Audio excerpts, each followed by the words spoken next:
Bada bing, bada boo. If you go to Utah, there's this small town called Ivins. If you ever thought to yourself, hey, I want to live on Mars, this is where you're gonna go. It's like living in the center of a giant crater on the surface of Mars. The entire town is pretty much sunken in the center. And then surrounding the town, you have these massive, hard-edged mountains. It's not green, there's no trees on them. They're like this very beautiful shade of red. They're red rock mountains. It's beautiful until you keep looking at the pictures on Google Images, because then you start getting freaked out. There's something about it that feels like beyond the mountains, there's just nothing. It's just desert. You cannot even find any shade really in Ivins, Utah. There's no trees. You go to your backyard, it's like a red canyon. You feel like a little scorpion is about to crawl out into your house. And instead of trees, they have these green balls. Like, think of like watermelons without the stripes. And they're pokey. They're cactuses just all over your lawn. That's it. It's a true desert.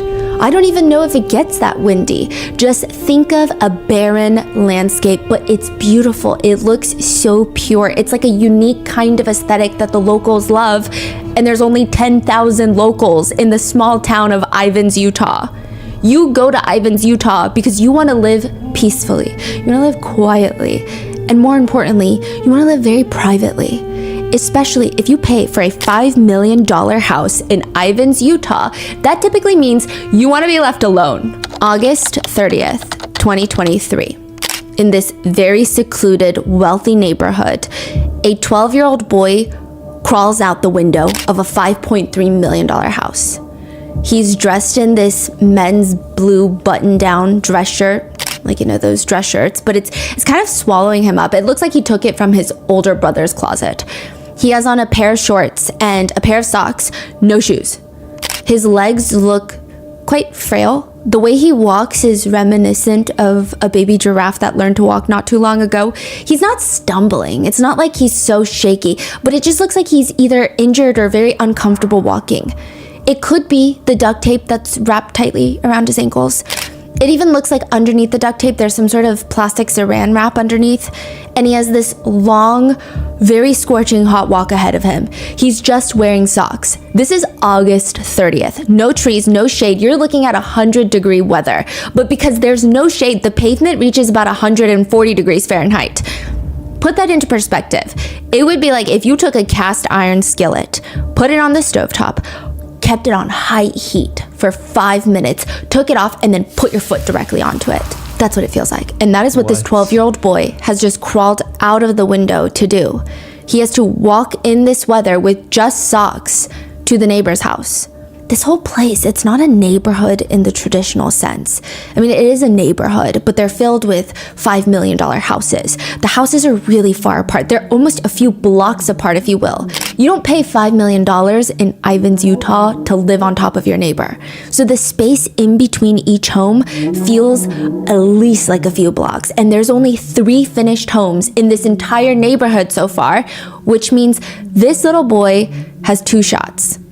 2 chances. And the duct tape around his ankles and wrists are not helping. The sun is probably melting the tape into his wounds. He's already dehydrated. He's been starved. Just 2 seconds out in that level of heat, he likely feels lightheaded, and just the friction from walking with socks on that type of pavement can instantly cause burns and blisters. The first house that he walks to, he quietly approaches the door and he takes a few steps towards the front.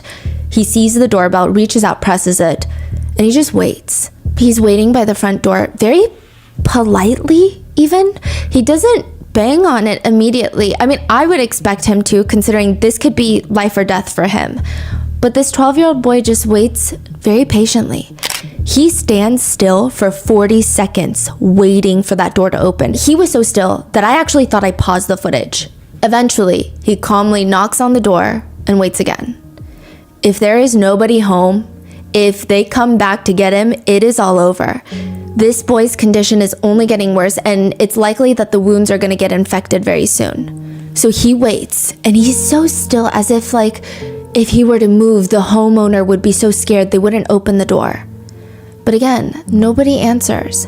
which means there's only one more house that he can try, and that's if he can even make it to the house. So he starts walking, and like I said, there are 3 finished homes in this neighborhood. One home that he's running from, one where nobody's home, they didn't answer the door, and now he just has the last one, the 3rd house. He walks up and he rings the doorbell. This woman's voice, it's like an automated message, starts telling him, "Answer the door right now, but if you'd like to leave a message, you can do it now." He just stands there for a brief second because that means there's nowhere else he can run. He has to go back to the house. I don't think he could run onto the main road. There's nobody around, and if they know that he's gotten out of the window, they're gonna find him, and it's just gonna be that much worse for him. He waits for a brief second before turning around, and you can see his shoulders slump visibly in the footage, and his head is hanging, and he starts walking away from the last home's front door. This is like almost positively the very last chance that he has at survival, and it's gone. So he didn't leave a message. He just walked away. No, he did not, yeah. He takes about 20 steps. He's about to fully leave the front area of the house when the door clicks open, and this old man comes out. Yes. Hi, I was just wondering if you could do 2 favors. The little boy walks a little bit closer to the neighbor, but he's keeping his distance. And the neighbor, he kind of sounds like a grumpy old man. Well, what are they? Taking me to the nearest police station. Well, actually, just one's fine. It's likely by this point, the old neighbor spots the duct tape around his wrists and ankles. And he just looks so frail, like he hasn't had a real meal in weeks. And he says, What's going on, son? Have a seat there. Since it's personal business. Have a seat. This is the starting point to all the secrets that start coming out of what was happening in that $5 million house in Ivins, Utah. 2 children were being held captive in a giant safe room tied up with ropes. They had physical injuries that go deep down into the flesh, almost hitting the muscles and the bones. And then they would have cayenne pepper just poured into them. There's evidence of forced starvation, forced to walk around in the desert barefoot, forced to sleep outside. Authorities would later state, had it not been now, these kids might not have made it. The 2 kids that were being held captive and tormented are the kids of a famous YouTuber, a family vlogger who daily vlogged most of her life as a mother to 6 children. This is the case of Ruby Franke and Jody Hildebrandt.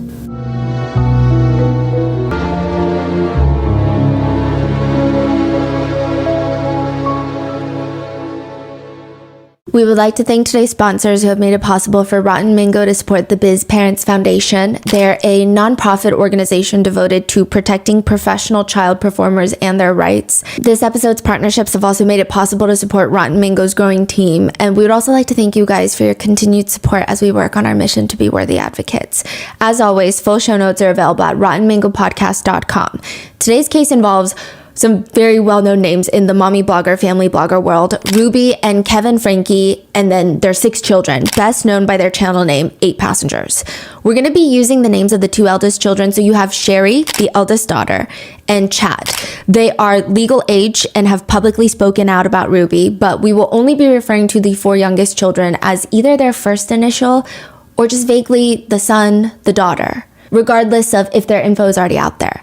Additionally, Sherry Franke recently published a book that I read as research for this case, and I would recommend getting a copy or 10 just to show support for Sherry. The book is titled The House of My Mother. It is so well written, and it's very interesting. She somehow is able to put into words what she felt during these very extreme times of duress. And it was so strange because even though I've never gone through anything remotely similar, the way she words it, I feel like I can relate. It's very emotionally impactful, and I think it's a book that really makes you think and gives you pause about the world of family vlogging. She's also just a phenomenal writer, but also a very impressive source of inspiration for all. So please check that out. That's going to be in the show notes. This book really does come from my heart. But as for content warnings, there are quite a few graphic themes of CA as well as food restrictions and wilderness therapy camps.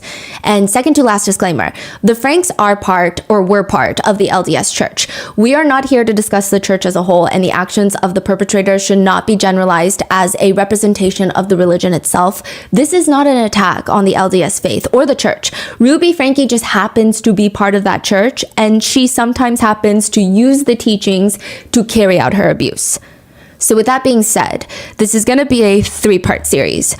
Because of the renewed interest in this case with the new documentary that was released, I received a ton of requests to cover the case. And initially I was thinking, okay, I'm going to keep it on the slimmer side, considering how much coverage this case has gotten over the years. But the deeper that we kept getting into it, I mean, there's just no way to sum anything up. Even reading Sherry's book and researching this case, there's so much insight. And this case is enacting change for a lot of people. And for that reason, if you are maybe one of the few people who haven't heard much about the case or haven't gotten a deep dive, this is going to be a 3-part episode. In part 1, we're going to go through Ruby Franke's YouTube career, the signs of abuse that a lot of netizens started picking up from the beginning, the evidence that she practically uploads straight to the internet herself, and how Ruby Franke getting quote-unquote canceled leads to her becoming more abusive and more extreme.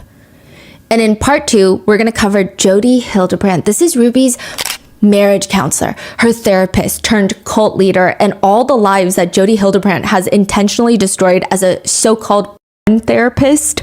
Jodi Hildebrandt has other alleged victims to her abuse and was probably fighting to be the world's worst marriage counselor. She would infiltrate marriages and instigate divorces. She would ruin people's lives. And the speculation is she might have a deep-rooted hatred for men. So in part 2, we're also going to go over the alleged romantic relationship between Ruby Franke and Jodi Hildebrandt.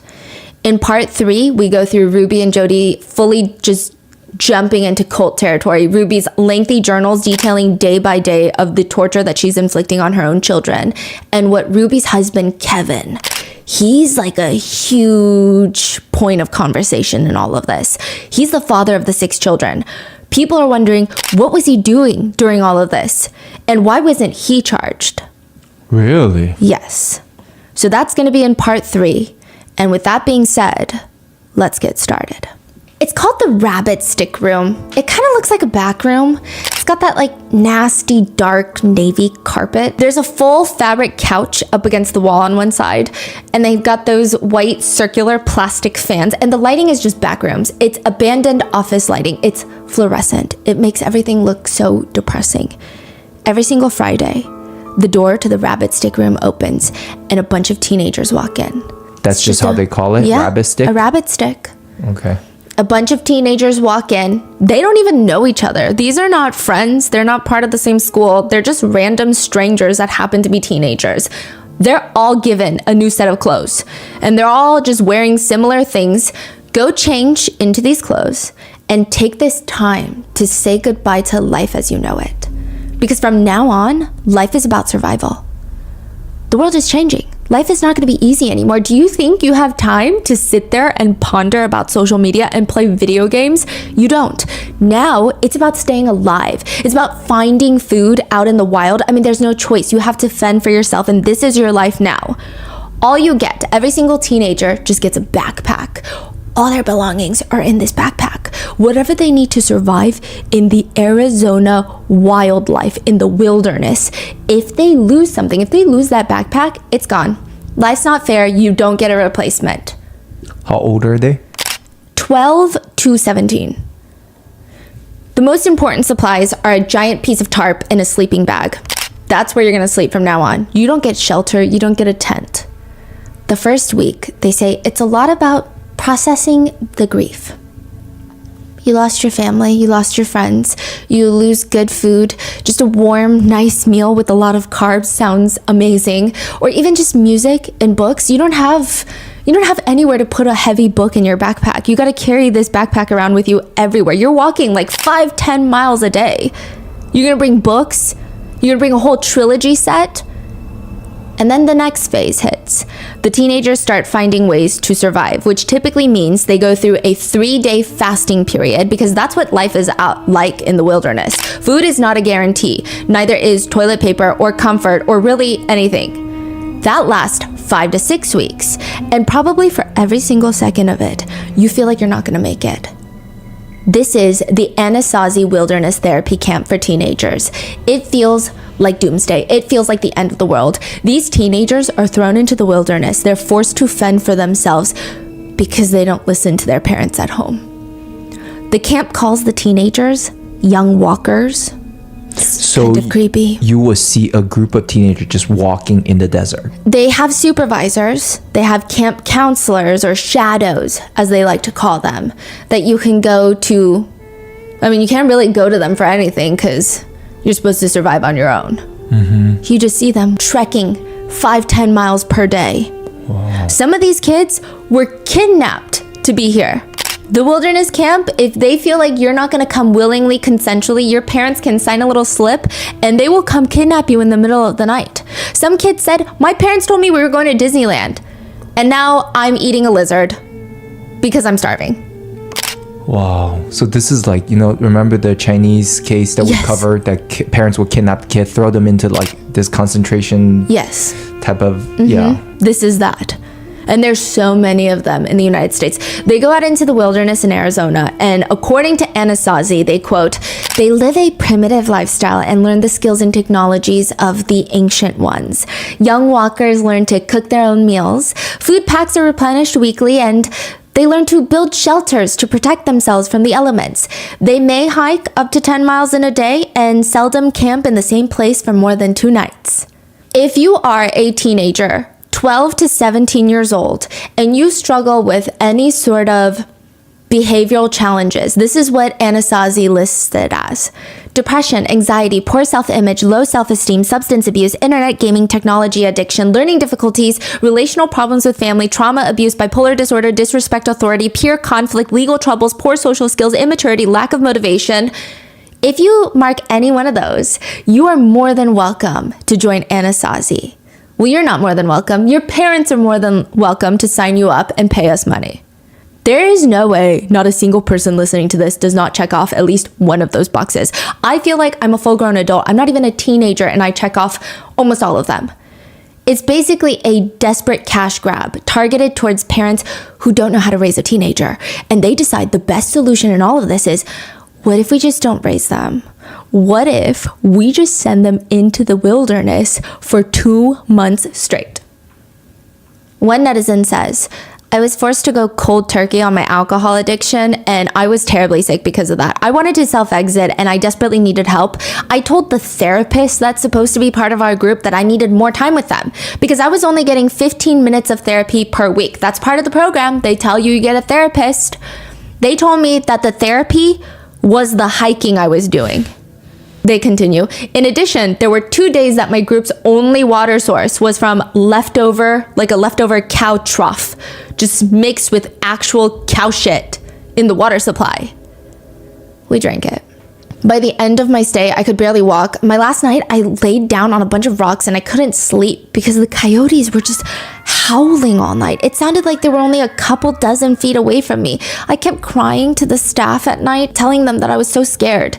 They finally gave up and transported me to another treatment center.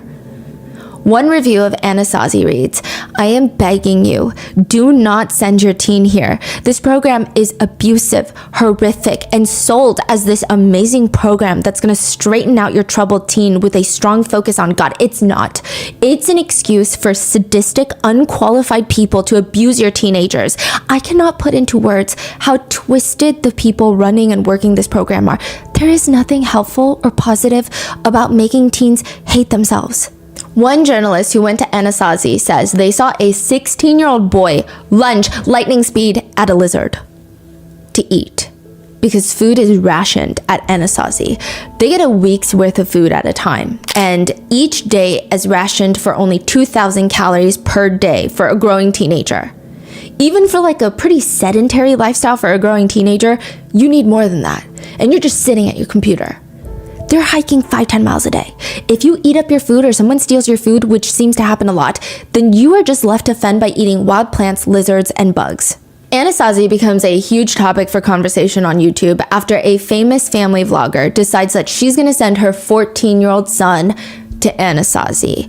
And it's already bad enough that everyone on the internet sees comments from netizens talking about how bad their time was at Anasazi, how they wanted to self-exit after coming out, how they irreparably, like, just absolutely obliterated their relationship with their parents after being sent to Anasazi. They're reading all of this, and this YouTuber is just happily sending her son there. Netizens are outraged, they're confused, and the YouTuber's son's name is Chad. The worst part in all of this is after 2 months in the wilderness, Chad comes back home, and he's actually gained weight when he was out there. What? And he says on camera that he loved his experience, but a lot of netizens are confused. His conditions at home, and how are they worse than Anasazi? How did he gain 10 pounds hiking 10 miles a day in the wilderness? That doesn't make sense. Is it still running today, the program? Yes. Wow. This whole thing feels like doomsday for YouTuber Ruby Franke. The whole world is falling apart. The apocalypse is coming. Everything is dying. And it kind of all starts with Disneyland. It's interesting. There's a lot of people who really want to be good at something. And then there's a lot of people who don't really care if they're good at something as long as you think that they are good at something. They all say the same thing. So it's very hard to differentiate who is who. Like who actually wants to be good at it and who just wants to be seen to be good at it. It is pretty clear. Ruby Franke just wants to be seen as a good mom. I don't know if she had any intention to actually be a good mom. Kevin says that in their religion, they're taught the only purpose in life is to become a parent. That's the goal. That's what everyone should strive to.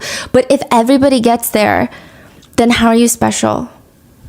So Ruby's new mission is to be the perfect mom, but it's not just enough for all of her family members to be like, Ruby, you're such a good mom. For her to walk into church and they say, Ruby, I don't know how you do it with 6 kids. That's not good enough. She wants strangers at the mall to tell her that she's a good mom. She wants to maximize the amount of praise that she gets, so she needs a larger audience. And that is the birth of the YouTube channel, 8 Passengers. Ruby is family vlogging. Now, side note, Kevin says the name of the channel is very symbolic. We were all in this vehicle together with our family, driving down this road called life. The first video ever uploaded is of Ruby standing around the kitchen island, and she's got 5 kids with her. She's got the eldest daughter, Sherry. Then she has the son, Chad. Then she has 2 daughters and another son. And there's a cake in front of her, because it's a gender reveal. She's about to have her 6th and final kid. When was this? A long time ago? Yeah, this was years ago, like almost 10 years ago. Oh, wow. They cut into the sponge cake, and the cake is pink. They're having a baby girl. They've got 2 sons and 4 girls. Mm-hmm. And Ruby says, the main purpose of this channel is, I just want our channel to be a ray of sunshine in a world where people just criticize each other and make each other feel bad. And we're here to show that happy families are a reality. I love coming and doing little simple things with my family because it just makes all my worries go away, just for a little bit. But it all falls apart at 2 in. Chad, the eldest son, he wakes up the youngest son. So there's 2 boys. The youngest son is probably like 10, probably like 7 years old at this point. And he's like, wake up. We're going to Disneyland. It's a surprise. You got to pack your stuff and we got to go. Get your sunglasses, get your sun hat. Don't forget your sunscreen. Chad is telling the little boy, this is the same one that was walking in the neighborhood. The little boy? Yes. So Chad is telling his little brother, come on, you gotta get all of your stuff. And he's so excited. He starts packing all of his things, shoving them into a suitcase. He starts hauling them like down the stairs. He's ready to go to Disney. This is gonna be a family road trip. I mean, this is probably gonna be the highlight of the whole year. And maybe it's even more convincing because the parents are YouTubers. YouTubers do crazy things all the time. But the whole thing is a prank. It's like a relatively innocent prank. Chad is goofing around. They're not going to Disneyland. Oh, Chad is pranking the little brother. Yeah. Okay, and then the parents are recording this? No. Oh. The parents wake up in the middle of the night to the younger brother crying because he was so excited to go to Disneyland. I see. And now Chad is in very big trouble. This is the start of doomsday for Ruby Franke. Almost a year later, summer of 2020, Ruby is sitting up on the floor. She is leaned up against the wall with her son, Chad, and her other daughter on her other side. So she's in the middle. She's sandwiched and just vlogging. I'm like, you will do what I say. When Chad just casually mentions, he just says, my bedroom was taken away for 7 months and then you give it back like a couple weeks ago. and Ruby just starts cheesing. Like, she's got this big old gummy smile, and she's like, I don't think our viewers know that. I've been sleeping on a beanbag since October, and they gave my room back like 2 weeks ago. Oh, I'll give you the reason why I lost my bedroom. I think so. I think this is the reason. At least this is the reason that's been in my head. It's pretty funny, but now that I look back, I mean, it's pretty depressing. No, we never told our viewers. And Chad goes on to explain that I woke my brother up at 2 a.m. and I told him that we're going to Disneyland and he has to pack, and he made his bed and all neatly. He packed all of his clothes in the suitcase, and then he walked out the door and he's like all happy. He has his sunglasses on. And Chad is kind of smiling a little bit, giggling a little bit while sharing the story, because I mean, it's truly an innocent prank between siblings. And then also, he's in a vlog, so I would imagine he's not like, yeah, this is why I got my bedroom taken away. I don't know. But Ruby starts yelling. If you think it's funny, then that was 7 months ago. Maybe you need longer without a bedroom. It was not funny. And she's glaring at him like a little Karen. Ruby explains that's why the bedroom setup has been this way, with the younger son getting a bigger bedroom than the older son, who's a teenager, and Chad has been given a very small bedroom, but even that's been taken away. She says, quote, but what you guys didn't know was Chad didn't get any room. He didn't get anything. He was sleeping on the floor in the family room. And he just got his bedroom back, and that's because he's shown up consistently without bullying the kids. Chad also hasn't had a flip phone, smartphone, any kind of phone, and it's been over a year. I still have no intention of returning a phone. Then she turns the camera to her younger daughter. And we took her phone away in November, and you may never get your phone back. The younger daughter just responds, yeah, probably not. If I was to go back and redo anything in parenting, this is Ruby telling her viewers, it would be to not give the kids a phone. On both sides of her, these are teenagers. They just look like they're forced to be here. And now Ruby is taunting them like, you're never gonna get your phone back. It's just all sorts of weird. But the saddest part is, in the background, you can hear Chad saying, And now I have no friends. You can play with friends. No, like I don't have friends. I don't have friends either. I don't even know where they live. They're pretty far away. So, summer goal, become the best athlete I possibly can. How do you feel about not having any friends? Sucks, but I don't feel safe or accepted in any friend groups. So, That's really vulnerable of you to say that on camera, because you don't have to film that. no, it's true though, and then she just skips over Chad's feelings and says, what I have seen as a parent, when you decide to take things away, you really do want your kids to have these things. And it's been so difficult to take a phone away, to take a bedroom away, to take iPads away, to take access away. It hurts me as much as it hurts my kids. Like, feeling bad, like I feel bad, which Chad calls her out on that. So then what do you mean you have no intention of giving our phones back? I mean, it doesn't seem like you feel that bad about it then. And she just excuses her behavior. In this 18-minute vlog, 3 of her 6 kids express to Ruby Franke that they feel sad and upset because they have no friends. And I don't know, maybe I have too much religious trauma, but this reminds me of the Sunday school teachers that force you to open up about something you're insecure about, and then they tell you, thanks for being so vulnerable, and then turn around and condemn you to the deepest, darkest pits of hell. And then you're like, oh, what was that for? Why did I even say anything? Interestingly enough, Ruby sees nothing wrong with this whole situation to the point where she's willing to post it online. Even her editor, which has probably seen some insane things come from this woman, they think this is going to be the highlight of the entire vlog. They can kind of edit around this bed conversation and highlight it as the focal point. Teenage son doesn't have a bedroom for 7 months. Ruby uploads the final video, makes it live, and all hell breaks loose. The comments are coming in full speed. I feel so bad for the kid. She is crazy. Her parenting is horrible. These parents are insane. Imagine insisting that your kids under 10 manage their electronics independently while you yourself literally can't put your phone away to stop filming, even when your children are completely, clearly uncomfortable being filmed and hide from the camera. 8 passengers? More like 6 prisoners. You've got to be kidding me. Ruby Franke is a disgusting mother. I hope you die in your sleep. These are the comments. Hi, I just wanted to tell you that I hope you rot in hell. You're a disgrace to the LDS community. You should be excommunicated. You're a godless woman. And with these comments and with this video, everything starts tanking. I mean, they say the descent into hell is gradual. This feels like a broken elevator just dropping to the ground full speed. And the only person inside is Ruby Franke. This channel goes from making $1,600 a day in just ad revenue. That's not including brand partnerships. That's just people clicking on her videos. She's making close to $600,000 a year on this YouTube channel. Their daily views drop by more than 50%. And the bulk of their earnings, they come from brand partnerships, which she's pulling deals with like Clorox, Narwhal, Ruggable. This is like wholesome family vlog branding. None of them want to be associated with a mom who spends all of her energy scheming up cruel and unusual punishments for her kids. So seeing as their business is going down, Ruby and Kevin take probably the most ill-advised action that they could in this situation, which is allegedly mass delivering a bunch of cease and desist letters to creators that were talking about their parenting, like commentary channels. Listen, I don't know, cease and desist, they just light a big fire under my butt. I get so excited. Like, why do you want me to shut up? What did I say?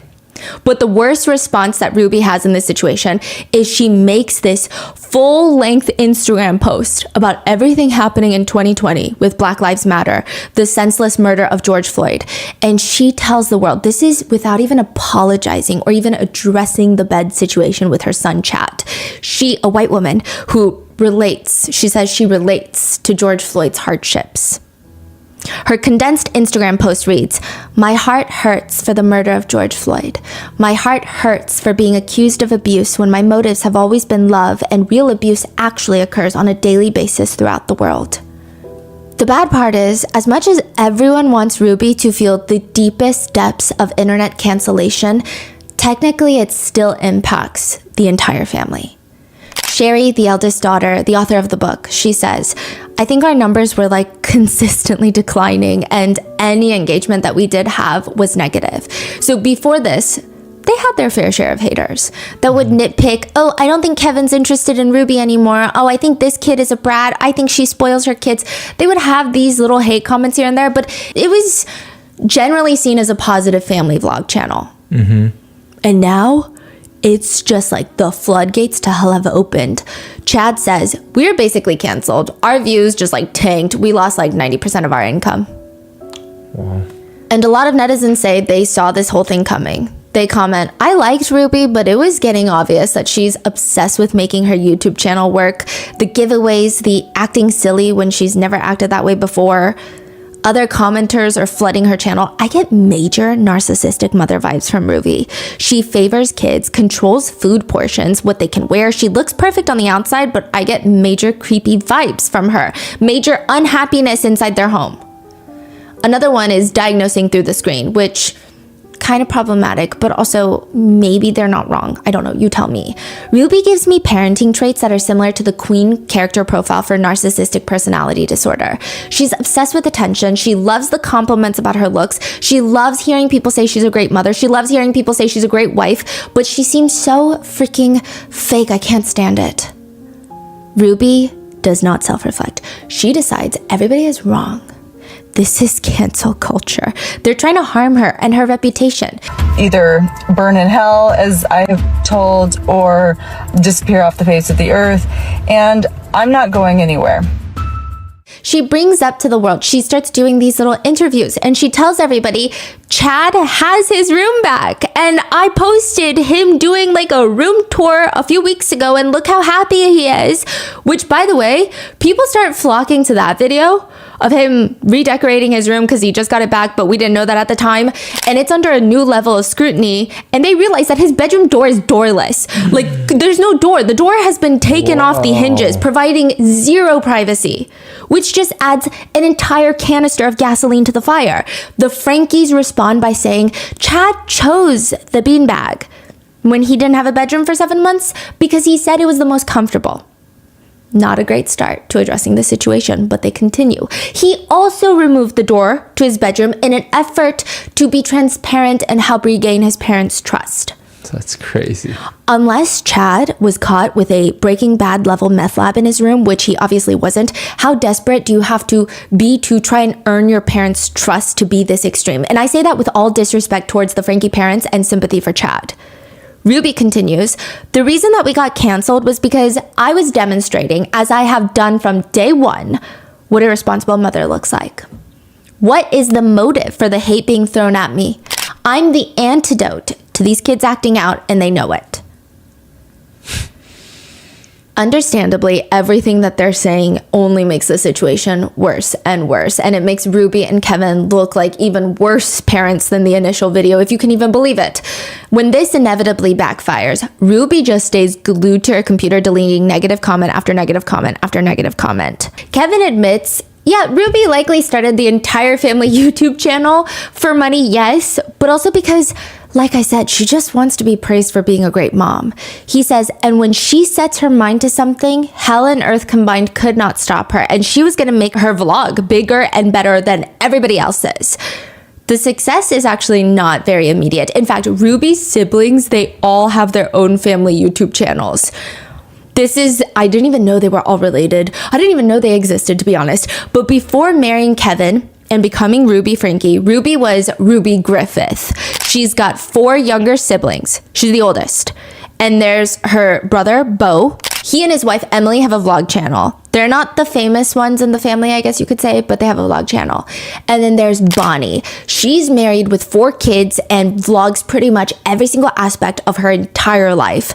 And then after Bonnie, in birth order, is Julie, who has 5 kids and a YouTube channel.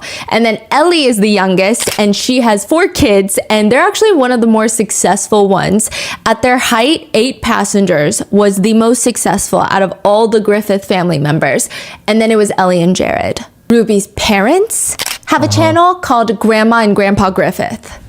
So all of them. How many followers does Ruby Frankie's channel have? 2.6 at her height. And then Ellie and Jared had, I think, close to 2, but they had their birth video. So I think Ellie struggled with IVF and she finally was able to give birth. That birth video had like 15 million views. Oh, wow. So, I mean, they do get views. And initially, Ruby was not the one doing the best on YouTube. That is, until they upload their very first viral video, very straightforwardly titled, Baby Climbs Out of Crib. And then they just start blowing up. It's on camera 24/7. Kevin Franke is a professor at BYU, and Ruby is a stay-at-home wife, and now she's vlogging now. Kevin says, whenever I came in through that door, wherever Ruby was, the camera was. He remembers in the beginning, she would force him to vlog, and she would say into the camera, you guys are always asking us, can we hear your kids play more? Can you please sing more Christmas carols? We'd love to see your family play some Christmas music. And she's just smiling at the camera, waiting for Kevin to say something. And she's smiling, but kind of like a teacher that's telling you for the 10th time that you should not stick that eraser up your nose. And she finally angrily turns to him, I'm waiting for to share a conversation with you. I'm listening to you talk. I'm sorry, I like to hear Ruby talk. I'm cutting all of this out. Help me out here. She keeps huffing and puffing, and finally he tries to say, I don't know where you want me to come in. Okay, start over again. I'll help. Here, I'll pick it up. Okay, Ruby, ready? So one of the traditions that we do in this family And she's just so intense, not just about capturing all the moments, but making them absolutely perfect, even if it's fake. Nevertheless, in the beginning, it's kind of cute and fun. Everybody's having a good time. All the kids are having a good time. They're making some YouTube money. They're buying a new van. They're getting a bigger house. And they would be on the highway in their billboard of a car. It's got the 8 passengers bumper sticker. It's like a truck, honestly. It's like a bus. I mean, you gotta fit 8 of them. People would drive up on the side of the highway and start waving and freaking out because they're like, I watch you on YouTube. One comment reads, I think this family is refreshing. I enjoy it when Ruby tells stories, and I think Kevin is really attractive. Someone else comments, Kevin is an intelligent, mature, and masculine vlogger. I find him very attractive, which is exactly what I would write if I were Kevin, but I digress. Kevin would say, it's all Ruby, you know? People loved Ruby's personality, and it attracted an audience quickly, which, I mean, I guess it's fine. It's all fun and games until $85 hits the bank account. Something flips a switch in that moment. Kevin says, shortly after the first paycheck landed on our account, it was like $85. It felt amazing. And that first paycheck flipped me 180 degrees, and I wanted more. The 8 Passengers LLC was born. What, Kevin said that? Yeah. He said, I got $85 and that I was ready to go all in. I guess he thought this was like some little hobby his wife was doing, and then he was like, $85? Okay. So like you can actually make money. Yeah. It's not a scam. So then he made 8 Passengers LLC. Sherry, the eldest daughter, the author of the book, writes, the kids were all employees. That is how we were referred to. Employees. From then on, if they were ever to go on a family trip to vlog, they would want the kids to act like employees rather than, oh, we're just going on a family trip because now we can afford it and we're just gonna vlog here and there so that people can stay in the know. Kevin says, all of a sudden, it wasn't just enough to interact with Ruby. I had to interact with the camera. Which maybe someone would feel sympathy for him, but he would also, in the same vein, turn around and yell at his kids. Kevin would start scolding them. Well, Chad is acting horrible today. The whole purpose that we're here is because of our jobs, and you guys are acting like this is stupid. Basically saying, ready, set, action, like get it together. Kevin would later say, the kids started to complain about everything, like, I'm bored. We don't want to film. We're so tired of doing this. It really began to concern Ruby. She would describe it as they were losing their light. Losing their light is a wild thing to say. Ruby is both not self-aware and dramatic.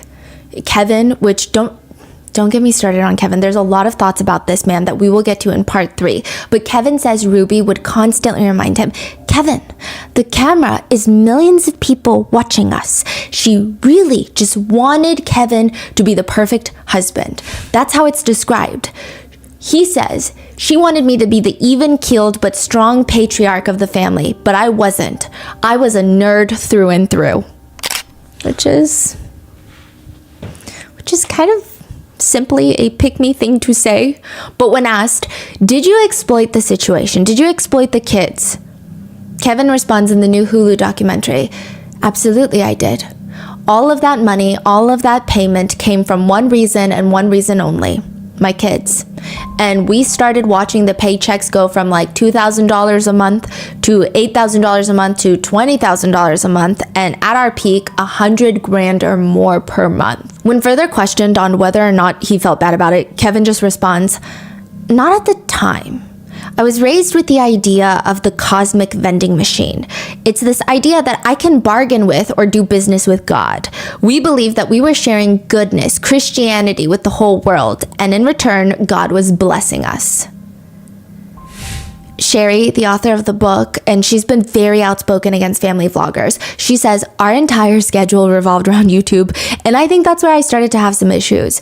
We always had to keep the house clean. We changed our lights from this warm shade to just like a bright fluorescent white. It felt more like a set than a house. All for $85. And that's just the beginning. This is gonna spiral into like millions and millions of dollars, and then they're gonna hit 1 million subscribers. Even for that, Ruby is sitting in her car crying. She's in the driver's seat, the car's parked. She's tearfully telling the camera, it is so fitting to hit 1 million while I'm like trying to squeeze in all these little things that I'm gonna do to serve my family. Like, my big thing has always been that mothers are powerful, and it's not just the big things that the mothers do that make them powerful. Power comes in the little things. So thank you. But a lot of our viewers started feeling like the more Ruby grows, the less we like her. One comment reads, I like the way Ruby acted towards the kids in her older vlogs. It came across very honest, and I felt like I was watching a real mom. And now she seems like she's afraid to show her disciplining them and uses this weird baby talk. Which, side note, the baby talk is wild. Every little thing that her kids would do, she would go, oh my gosh, oh my goodness, oh my gosh. It just did not feel genuine. Not that those words or phrases can't be genuine. It just didn't feel natural. Some are even comparing Ruby with her sisters, writing, I think Ruby really tries to be like Bonnie, her younger sister. Her personality was never as bubbly before. This, hi guys, oh my gosh, I can't wait, seems really fake now to me. And I want to add that I do think that Bonnie's true personality is bubbly, but not Ruby's. Seems forced. That's a comment. Others thought Ruby's clearly pretending to be a great mom to make money as a family vlogger. You could just tell she hates being a mom. They comment, Ruby strikes me as the type of person who craves intellectual stimulation. With Kevin traveling so much, I think she gets restless. I get the impression that she struggles with being a stay-at-home mom much more than her sisters. She strikes me as someone who would have been very career-driven if circumstances were different. I mean, that's not to say that I don't think that she loves being home with the kids. I'm just saying. Some would just say, I like the vlogs, I like the family. But it's kind of weird watching it because the mom seems like she's just one little huff, one little wind, one little blowing out the birthday candle wind push away from just having a full-blown mental breakdown. She always seems like she's about to lose her mind. Like super tense? Yeah. Ruby Franke has always been kind of a doomsday prepper. There's vlogs of her showing off her massive freeze-dried food stash. Are you guys ready to be a food prepper with me? No, emergency prepper. Are you guys ready to be an emergency prepper with me? Wait, what was that? She's like redoing it for the vlog. Oh, and then she posted that? Or? No, these are in the unedited clips that were handed over to the Hulu documentary. I believe the family consented to about 1,000 hours of footage. Oh, wow. Okay. Yeah, so Ruby Franke, she is preparing for doomsday, but nothing is preparing her for the doomsday that is her entire online career just going up in flames. People are pulling up old vlogs. They're like, no, not only did she take away her son's bed. There's a vlog clip of Ruby standing in line at Chick-fil-A, and she says, this is us waiting in line to eat at Chick-fil-A. Because we're supporting marriage between man and woman. And here's the end of the line. And she shows a very long line. We support Chick-fil-A. Woohoo! What? One comment reads, disgusting. She was saying that was fun. It's fun fighting against people's liberties when it doesn't affect you. So this was during a boycott. The family hit a new low and they can't do anything to redeem themselves in my eyes. Wow. Eating at Chick-fil-A because marriage should be between a man and a woman. Go screw yourself, Ruby. Other comments read, they're standing in line to support marriage between a man and a woman? Has that ever been threatened in any way ever? No, they're standing in line to hate. Pure and simple as that. There's another deleted clip that has been deleted and launched into space to be forgotten, but Kevin had gone on this business trip to Japan. Ruby says in the vlog that he lost so much weight in Japan because all he was offered to eat were raw dogs and horse. To which Kevin even comes home and says that he's so happy to be home because the food is not raw anymore. Japanese cuisine has plenty of cooked dishes. If an adult is too dense to seek those out when they're hungry, I think that's more of a reflection of their survival skills or lack thereof, or just common sense. But one comment reads, he has eaten that crap food Ruby makes for so long that when he's offered real proper food, he does not even realize it. So at this point, all of these old vlogs are getting dug up. People are just jumping on to all of them. Look at this, what I found. Look at this timestamp. And Kevin says enough. He says about the sudden hate, which I don't even know if I can call it hate, if it's genuine concern for Chad's well-being and just outrage at the parents' actions. But Kevin claims the hate is pushed by the algorithm. He says, quote, all of a sudden the algorithm began to recognize, oh, this is a hot topic. So everyone scrambles. Ruby takes the video down, but I think that that she was unprepared for what was the torrent of pure hatred that came through the door. Ruby was devastated. You have to remember, Ruby was America's mom. And then for her to be viewed as this abusive monster, it haunted her. We saw it as an innocent religious family that's being attacked unjustly by cancel culture, and cancel culture is winning. So this is like, you're saying after 2020, like the whole saga begins.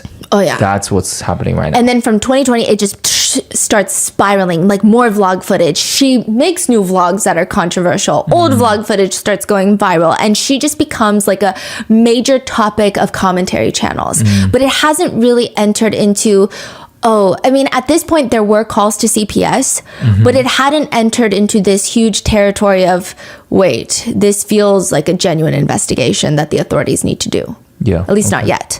So by this point, Kevin says, Ruby was effectively America's mom. She would confide to me that she was meant to be some sort of instrument in the hand of God. She was meant for something bigger than herself. I mean, I don't know. The comments are still rolling in, and nobody is fond of America's mom.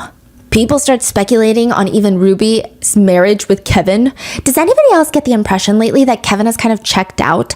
I always get the feeling that he would rather be at work. He seems like he loves his kids, but is just going through the motions of his marriage. Another comment reads, when Ruby was making quesadillas in a vlog, Kevin was eating tortilla chips and she was trying to express a romanticized favorite situation of hers. Him being there watching her cook a meal for the family, I don't know, he's just so cold and unresponsible. Not in like an intentionally mean way. It was just kind of funny and sad, mostly sad. Another spectator says, as much as I find Kevin to be smart and sexy, I am repulsed by cheaters. And if there is one YouTube couple where I suspect someone is cheating, it's Kevin. He appears to love his kids, but he just seems so checked out of his marriage. Kevin does tell Insider that after this whole bed saga, the vlog of Chad sharing that he doesn't have a bed, that all of this was, quote, a moment of vulnerability and a part of Chad's story of redemption that showed his victory over the challenges that he's faced over the last several years. He's saying this was supposed to be an uplifting moment that the internet twisted as abuse, which is like a crazy way to try and romanticize it. There's a very controversial book called Visions of Glory. There's a lot of religious fanatics and extremists who believe in it. To put it simply, it is a book talking about how the world is going to end, and we all need to be ready. Doomsday is a-coming. According to the book, this is how we're going to know. Biological warfare will start. A devastating plague, disease. It's going to be secretly engineered as a bioweapon, and it's going to come in and just kill billions of people on a global scale. The US drinking water is going to be almost fully contaminated, making it absolutely, utterly undrinkable unless you want to grow a fifth arm. But of course, the government is never going to tell you that. They're never going to warn you of that. This is what's going to happen. And then in 2020, everybody who is a fan of this book starts flipping out. This book has a lot of people just hiding in their bunker, going full on food preparations mode. The book states that there's going to be a plague. They think COVID. The book also states that there will be massive economic collapse before doomsday. Banks will shut down, factories will close, and global businesses will cease to operate, which a lot of countries and businesses did abide by lockdown rules and laws in 2020. So now, a lot of people who read this book are thinking we're getting on 2 for 2, right? The third thing is the book states that there will be a massive earthquake that's going to destroy much of the West Coast in the US. Now, side note, this book is quite controversial amongst those of the LDS faith, with most being upset that the book has not been condemned by the church yet. If you're part of the LDS faith, you're probably going to come across this book. And because it's not condemned by the church, you might read it thinking it's supported by the church and these are messages of the LDS faith, but it's just very extreme. And a lot of other cult leaders and convicted killers have read this book, allegedly, and really loved it, like Chad Daybell and Lori Vallow. A small select group of people believe every single word in this book as if this is a future-telling machine on a piece of paper. So with that being said, the book states that a massive earthquake will destroy the West Coast. In 2020, Salt Lake City, the headquarters of the LDS Church, if you will, had a 5.7 magnitude earthquake. And now, there's COVID. Kevin, Ruby's husband, says It's 2020. Everyone's dying from COVID. There's an earthquake in Salt Lake City, and the protest, it just felt like the world was ending. He says he actually got excited because it felt like the second coming. Kevin says everybody else was gonna burn, but we felt like we were on the right side of it. Which, I mean, I guess if you do some mental gymnastics, right? But other doomsday extremists say there's actually a missing element that's not in this book. An electromagnetic pulse is going to wipe out all of electricity. There's going to be a huge, massive shutdown of technology, and it's going to happen gradually. Which maybe to Ruby, that's what this feels like. A full-blown attack on the internet. Her entire life is collapsing in like a few months. Netizens are still going through back catalogs of vlogs, downloading, watching, and timestamping every single strange thing that she's done, making a list to call CPS about. Ruby claims that there were like 1,000 calls made to CPS because of her. If you go to school and you say, teacher, my dog ate my homework, nobody's gonna believe you. But this is probably worse. My mom threw my homework away and told me that I would have to pay cash to get my homework back, but I couldn't pay her cash to get my homework back because I don't have money. In one vlog, Ruby and Kevin are sitting at the dinner table with all 6 kids. Ruby pulls out a big trash bag and it looks like it's filled with binders and journals. Chad tries to grab for it, saying, "That's my homework!" Ruby waits for every single kid to be quiet and states, You have something in the bag that you would like out. You can pay cash for it. So you learn the value of your items. Or you can give what? Dad, I'll let you take the conversation from here. She points the camera at Kevin. Kevin thinks about it. You can do an equivalent value chore to get it back. What's it? And whatever isn't claimed by the end of the day goes in the garbage. Ruby decides her kids need to pay her to do their homework so that they can learn the value of their items. It's also worth noting that that's just crazy. Netizens are commenting, imagine showing this to your teacher. Another netizen points out something that's even more frustrating, which is, quote, you know, Ruby actually used to make her kids pay her if they got bad grades. So this is especially insidious. So they have to pay her to do the homework, but if they don't do the homework, they're gonna get bad grades, so they have to pay her anyway? And on top of that, she makes money by vlogging the entire thing? Another netizen writes, I wouldn't just tell my teacher what happened. If this video is posted, I'm showing them. Day in my life videos are like a YouTube starter pack, which Ruby does share her family's schedule, and it's rigorous. Sherry, the eldest daughter, wakes up at 5:30 in the morning to practice the piano. At 6 a.m., the rest of the kids get up and they do scripture time. Immediately after, they all have to practice their own musical instruments, the violin, the flute, the harp. Everybody practice. And then it's chores. And then you get ready for school.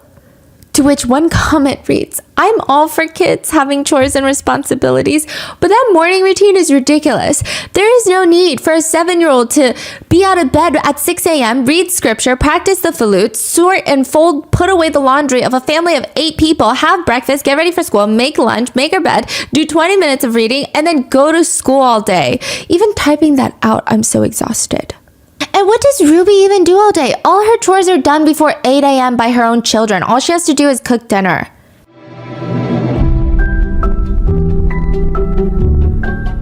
Behind every successful sale, there is an invisible engine.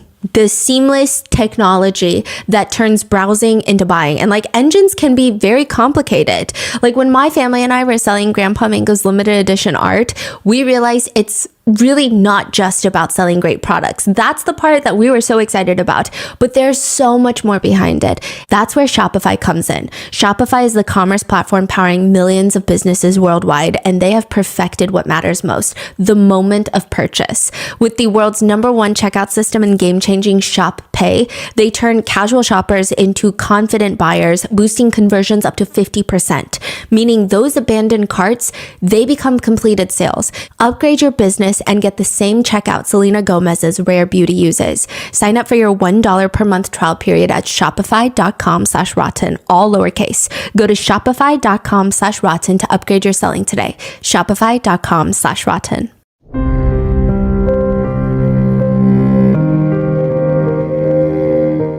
In one vlog clip, Ruby's little daughter, I would guesstimate she's maybe around 4 at this point. She's hopping down the stairs. So these are all the vlog clips that are coming out now. She's hopping down the stairs happily, but Ruby is shoving the vlog camera in her face, aggressively telling her, "We are going to the movies, so go get on your shoes." Naturally, the first question someone has is, what movie? Yeah, what movie, right? But this is even stranger because the aggressive manner in which Ruby is talking about the movie, the message and the tone don't make sense. I would naturally feel like this is a setup. I feel like you're punishing, like, why are you yelling at me if we're going to the movies? Yeah. So the little girl asks innocently, "What is it?" What is it? And Ruby's voice is so aggressive. Does it even matter? If someone asked me if I wanted to go to a movie, I wouldn't ask, what is it? Run and get your shoes or you're going to not go. This is a vlog that she posted. This is not from the unedited footage from the Hulu documentary. Ruby's thin lips are set in an even thinner line, and she just vlogs herself calling the babysitter in front of her kid to see if she can come and watch the little girl. Because the punishment for asking which movie they're seeing is to just not be able to go watch the movie at all. Whoa. I know this sounds a little bit dramatic, but the way that Ruby is doing this to her own child, who is very young, I think it feels emotionally terrorizing. And the whole time Ruby is on the phone with the babysitter, her daughter is just clinging to her leg, apologizing, and her voice is so small. She's like, sorry. Ruby gets off the phone, sets up the camera so that she can sit in front of it, and she's very disappointed because the babysitter is not available. She says, "Kevin, I'm not taking her unless she comes and gives me a huge apology." You can give me a hug and you can say you're sorry. No, again, where I can pay attention. It was not very thankful of you. I was excited and I told you to go get on your shoes and your jacket to see a movie. And you should say, okay, and be grateful. Instead of, well, what movie? Well, I don't know. Let me think about it. That's not very grateful, and I'm not going to take a girl who's not grateful. Can you show some more gratitude? Okay, give me a big hug. To which the comments are just ripping into Ruby, rightfully so. A huge apology for what? If somebody asked me if I wanted to go to the movie, I would ask what it is. That would be the very first question I ask. To which another person writes, "I think Ruby is obsessed with the feeling of empowerment and control that it gives her in the ability to manipulate her children's emotions based off of her own reactions." It's clear she's terrorizing her kids. I think it's a very natural and part of the development process for kids to just be so messy. I think they naturally make messes. But when the youngest daughter ends up experimenting with nail polish and evidently spilling some nail polish on the bath mat, it's not even a big deal. There's not even that much nail polish and it's on the bath mat. Ruby feels confused because the little girl decides she needs to hide for 30 minutes because she's that scared of her mom. Ruby is confused by that action, the She's hiding? like, where is she? Where is she? Is she seriously hiding? Which I would just think that's alarming. Like, how does that not register in your mind? Hey, why are my kids hiding from me? Instead, Ruby vlogs it. She's been missing for 30 minutes. Been missing I found her! for 30 minutes. They finally find her under the bed where Ruby, quote, I guess if you want to call it playfully, but not really playfully, pulls her by the leg and drags her out. I mean, it doesn't look physically painful. It's just visually a lot. She says, "You're gonna have to write 'I'm dead now' because you're in so much trouble." Ruby says the little girl is going to go straight to bed. She will not be joining the family who are all going to go outside for cookies. I just don't understand that kind of parenting response. I think the appropriate response would be, hey, if you want to paint your nails next time, why don't you ask for help? She's just trying to paint her nails. It's not like she was trying to smear it on the walls, which even then it's like, why were you trying to do that? Let's talk about it. The worst part is Ruby is vlogging herself cleaning the floors and she says, all of the discipline takes place off camera, but one of the consequences is she will not be getting her nails painted for a solid month. And that's like her favorite thing, which is to have me do her nails. Which I do think that sometimes kids teach themselves their own life lessons. Like in this case, the little girl is asked to apologize on the vlog again to Ruby, and the way that she processes her emotions despite Ruby's ass parenting is quite mature for her age. But I just don't understand why she still needs punishment. It's very depressing. She's just explaining how she was very excited and then she hid because she got very scared because she made a mistake and she felt really bad. In another clip, the kids are told to stay home from school to keep the house clean. So she's just vlogging them, just wiping down every baseboard, every window. I think if I were to hire a team of full-time professional cleaners, I don't think that they would be that thorough. It's just very bizarre. It's like she has 6 kids to have a full army of cleaning staff. But the second that they do anything that a kid normally does, such as leaving a pair of socks around, they're scolded so firmly on camera, likely stricter punishment happening off camera. Sometimes they would even be forced to do push-ups because they left their sock outside. You get your socks picked up and don't you leave your stuff out anymore. Run and go pick them up and then give me 10 push-ups. 1, 2, down further. So while Ruby is overly strict, she's not particularly attentive to her kids. She's vlogging in the kitchen when Chad, he's younger at this point. He's like 10, 11 in this clip.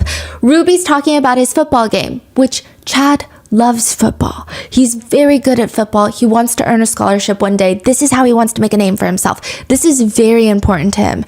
Ruby says, Dad's taking you to your game, right? Okay, well, I don't think I'm gonna go. Are you okay with that? Chad looks really sad and he just shrugs. It's fine. You never come. Don't say that. Our viewers are gonna think that I never come to your games. Well, that's true. I go to your games. Yeah, 1. And last season you only came to like 2 games. You're ratting me out. You're making me look bad.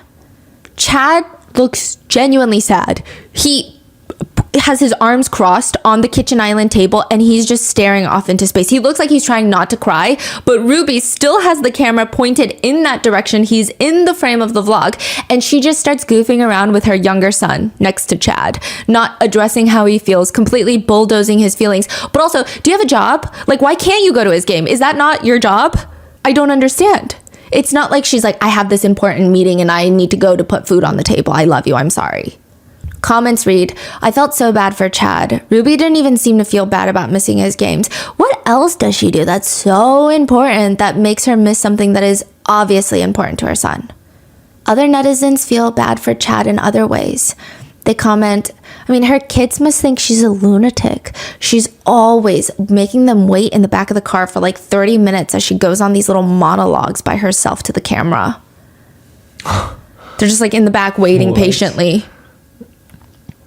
And another valid point is Ruby always says that she's too busy all the time to support her kids, but she forces Sherry and Chad, the 2 eldest, to take care of the rest of the 4 kids while they're still children.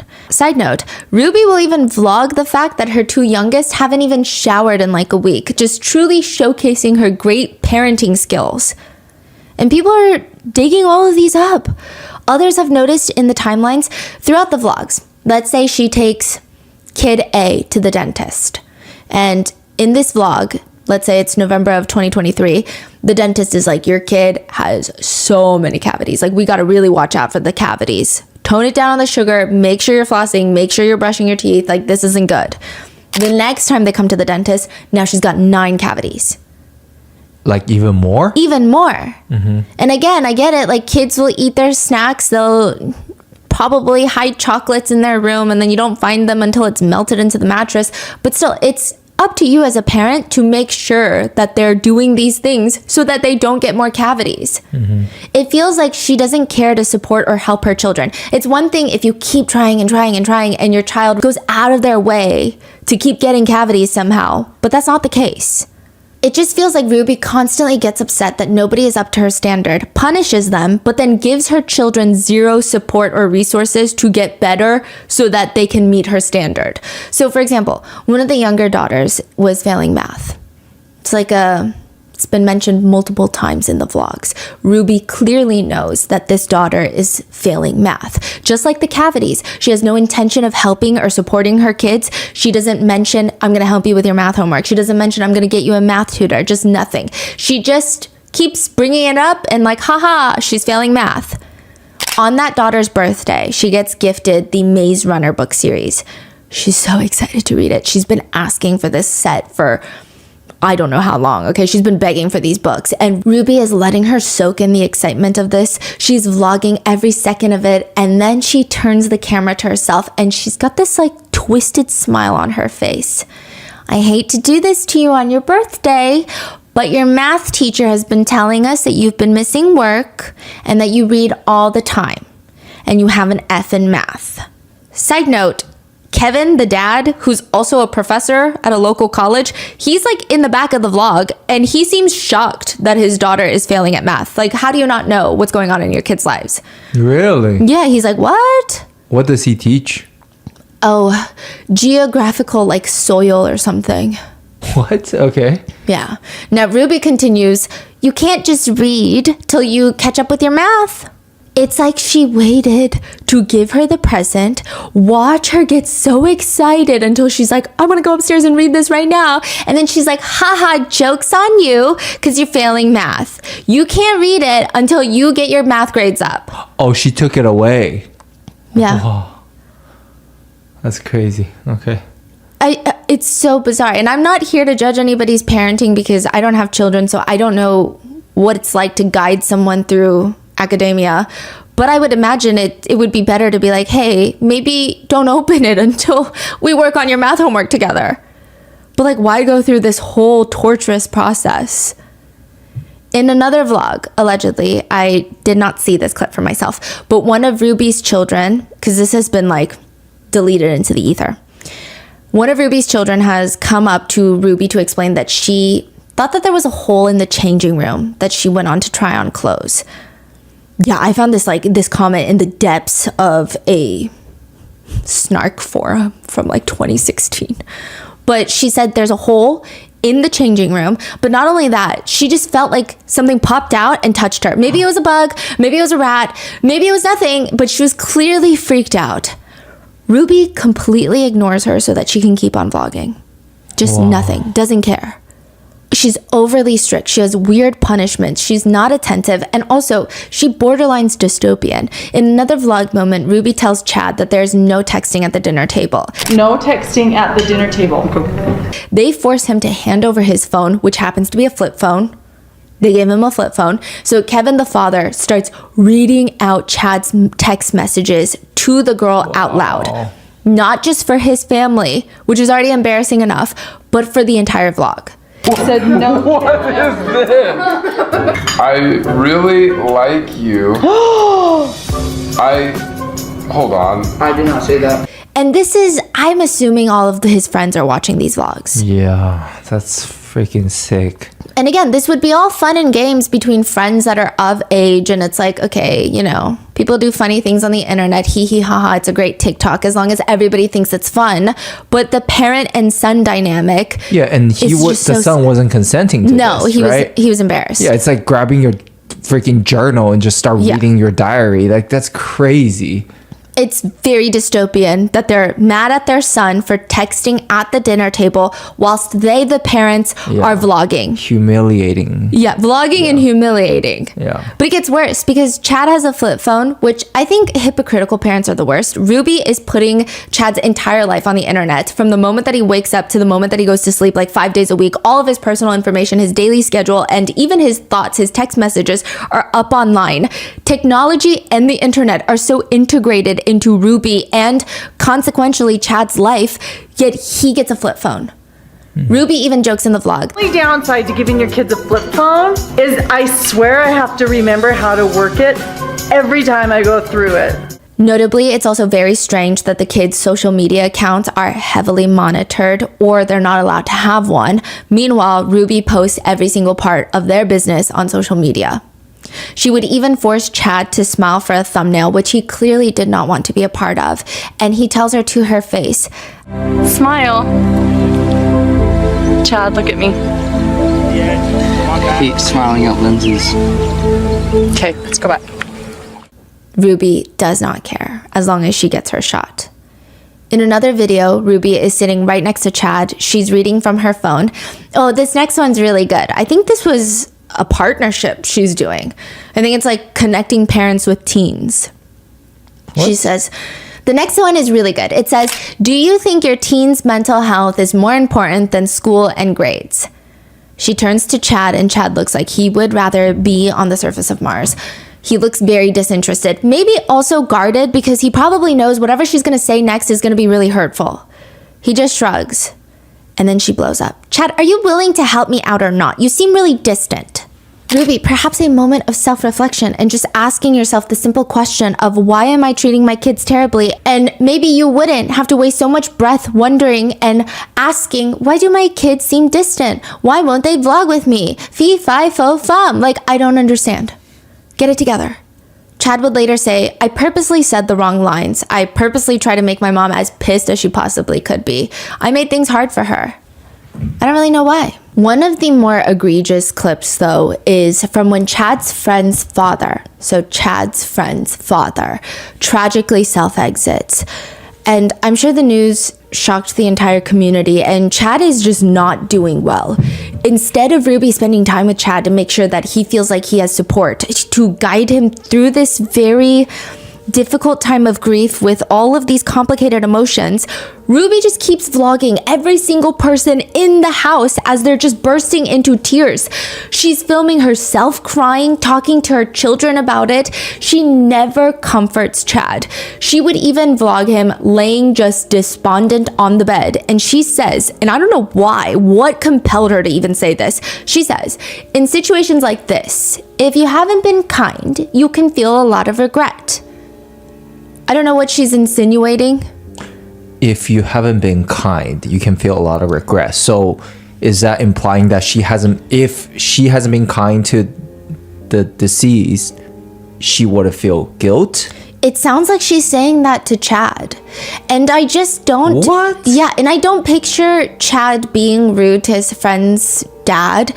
I think it's probably the very natural feeling of, I wonder if I could have done something or said something, or maybe I could have noticed something. Right. But it was just bizarre. Humiliation also becomes a big part of the vlogs. Ruby is holding the camera. She's standing in the bathroom and she says, She has been asking all summer if she can shave her legs and armpits. Her daughter looks at her like she just betrayed her on camera. I never said that. I don't want to shave. You don't? No. Side note, it has been discussed on the vlogs before that this specific daughter has been getting bullied in school.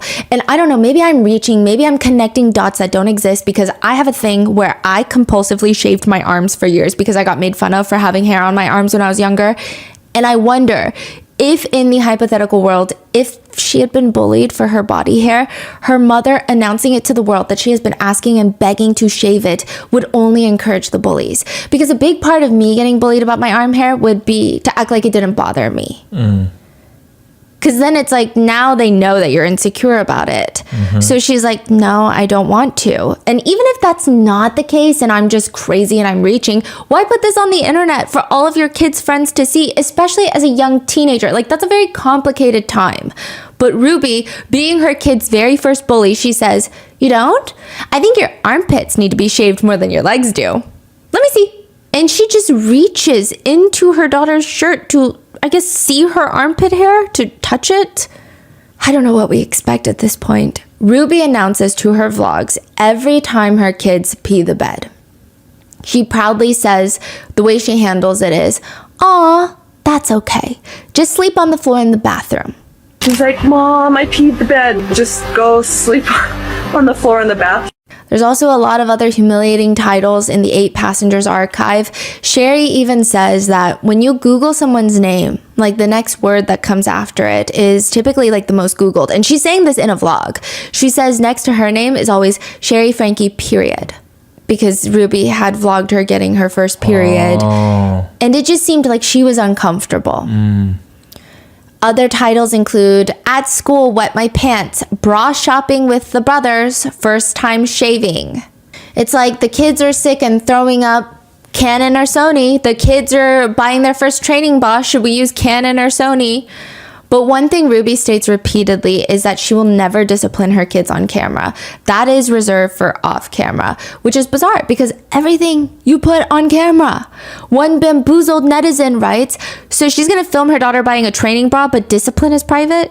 Do you remember that trend that was going around where you get your dog's favorite stuffed animal, or like your child's favorite stuffed animal, and you just beat it?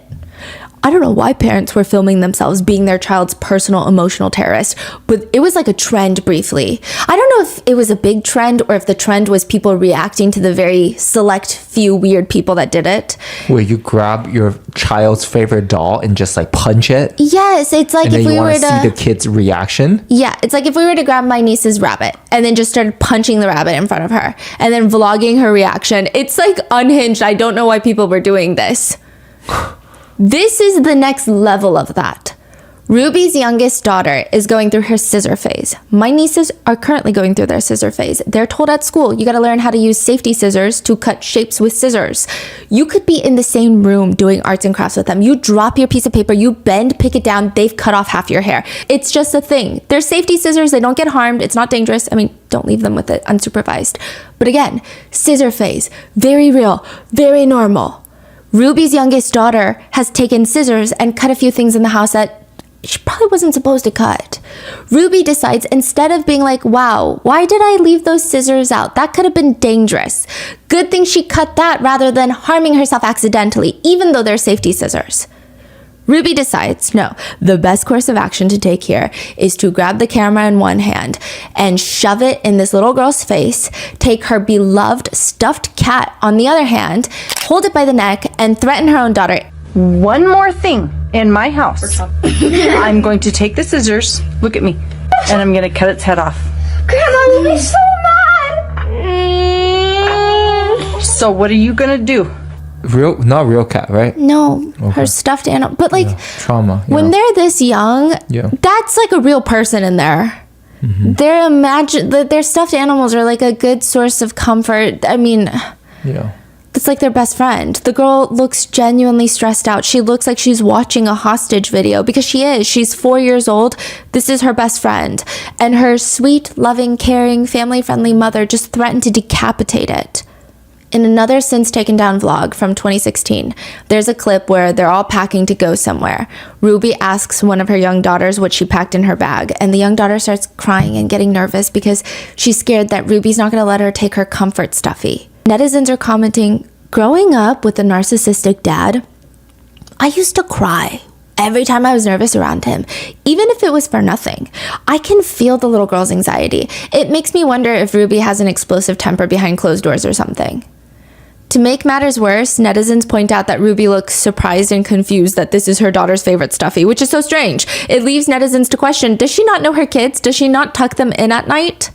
That doesn't even make sense. In another clip, one of the kids finally confesses that she spilled something in her backpack, and therefore she ruined her backpack. It's unsalvageable. Which, the fact that you have to confess something like that to your parents is odd. The way that she's holding her backpack while Ruby is vlogging her, she looks terrified.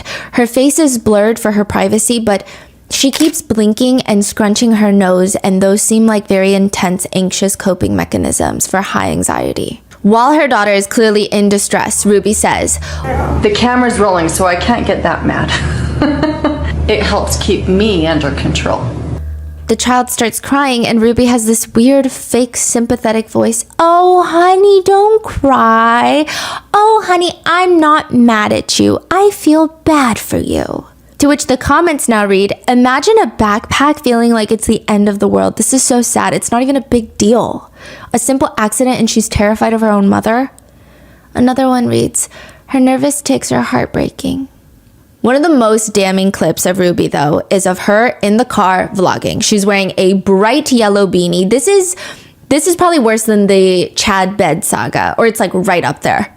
So all these other ones are coming out, and I think that people are making videos on them, but unless you're really in the Franke world, I don't know if they would have hit as many people of like, did you see what's going on? Because this is alarming. Ruby is wearing a bright yellow beanie. She holds up her phone. I just got a text message from youngest daughter's teacher, and she said that she did not pack a lunch today. And can I bring over a lunch to the school? This happens quite often when you're raising children, because I know that her teacher is uncomfortable with her being hungry and not having a lunch. And it would ease her discomfort if I came to the school with a lunch. But I responded and I just said, was responsible for making her lunches in the morning, and she actually told me she did pack a lunch. So the natural outcome is she's just going to need to be hungry. And hopefully nobody gives her food and nobody steps in and gives her a lunch. My hope is that she will be hungry and come home and go, oh man, that was really painful being hungry all day. I will always make sure to have a lunch with me. The child in question that she's talking about is 5 years old. I don't even know a single 5-year-old that packs their own lunch. I was in high school and my mom was helping me pack lunches. The clip was a huge point of contention along with the Chad being bedless. I mean, there's something about these moms not giving their kids food, proper nutrition, and beds. Like, it's a prerequisite before you get put in jail. Ash Trevino needs to get advised to get her kids a bed. Regardless, I have never ever heard of a kid being responsible for packing their lunch at that age. And like, how vicious do you have to be to state out loud that you hope your child starves and nobody helps them? Kevin and Ruby tried to justify what happened, saying the internet took them out of context once again, saying that the real reason that Ruby did not bring her daughter a lunch to the school is because the drive would take 45 minutes. By the time that Ruby would be there to drop off the food, the school day would be over. Nobody said that in the clip. The comments read, and this is what she's voluntarily sharing on the internet. Imagine what she's doing behind closed doors. In another vlog clip that has been resurrected from the depths of the YouTube graveyards, Ruby is on the phone with her second youngest, again, probably 8 years old at the time, if not younger. She tells him, Unless you find a friend who's willing to share some of their food with you, I don't think you're going to be able to eat. But if you're not responsible for your lunch and your lunch money, that's the natural consequence. and I'm really sorry you're learning this the hard way. I will have a wonderful yummy snack waiting for you when you get home. Just hang in there today and just make up your mind, and you're going to be really careful to grab your stuff when you go to school next time. And maybe you have a good friend who will share half their sandwich with you. That's all. I'm sorry. She hangs up and she tells the viewers while smiling, he sounds like he was gonna cry or something. In another seemingly innocent but not at all innocent vlog, Ruby is in the kitchen with her kids and she says, Sundays after church when we all just clean through the leftovers, it's like the highlight of my week. I love it so much. One of the kids comes up to say, it is. Mom doesn't get mad at us for eating anything. It's like the highlight of my week. I love it so much. Mom doesn't get mad at us for eating anything. She responds that, and the kids just open up like everyone's pretty relaxed.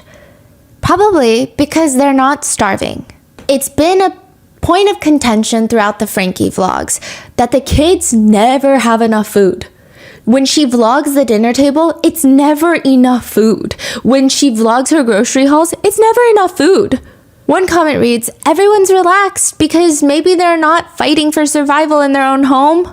Every single meal that Ruby shows online is neither nutritious nor filling, and it does not appear that the kids have free access to food. The Frankies, even before all of this, the whole scandal, they had multiple instances where their own viewers were just up in arms about the fact that they kind of starved their kids. Ruby would vlog what's for dinner, or she would do the grocery hauls, and there's no produce, no fruit, no meat. Anything of nutritional value in the hauls is just absent. Most of it is carb-filled junk.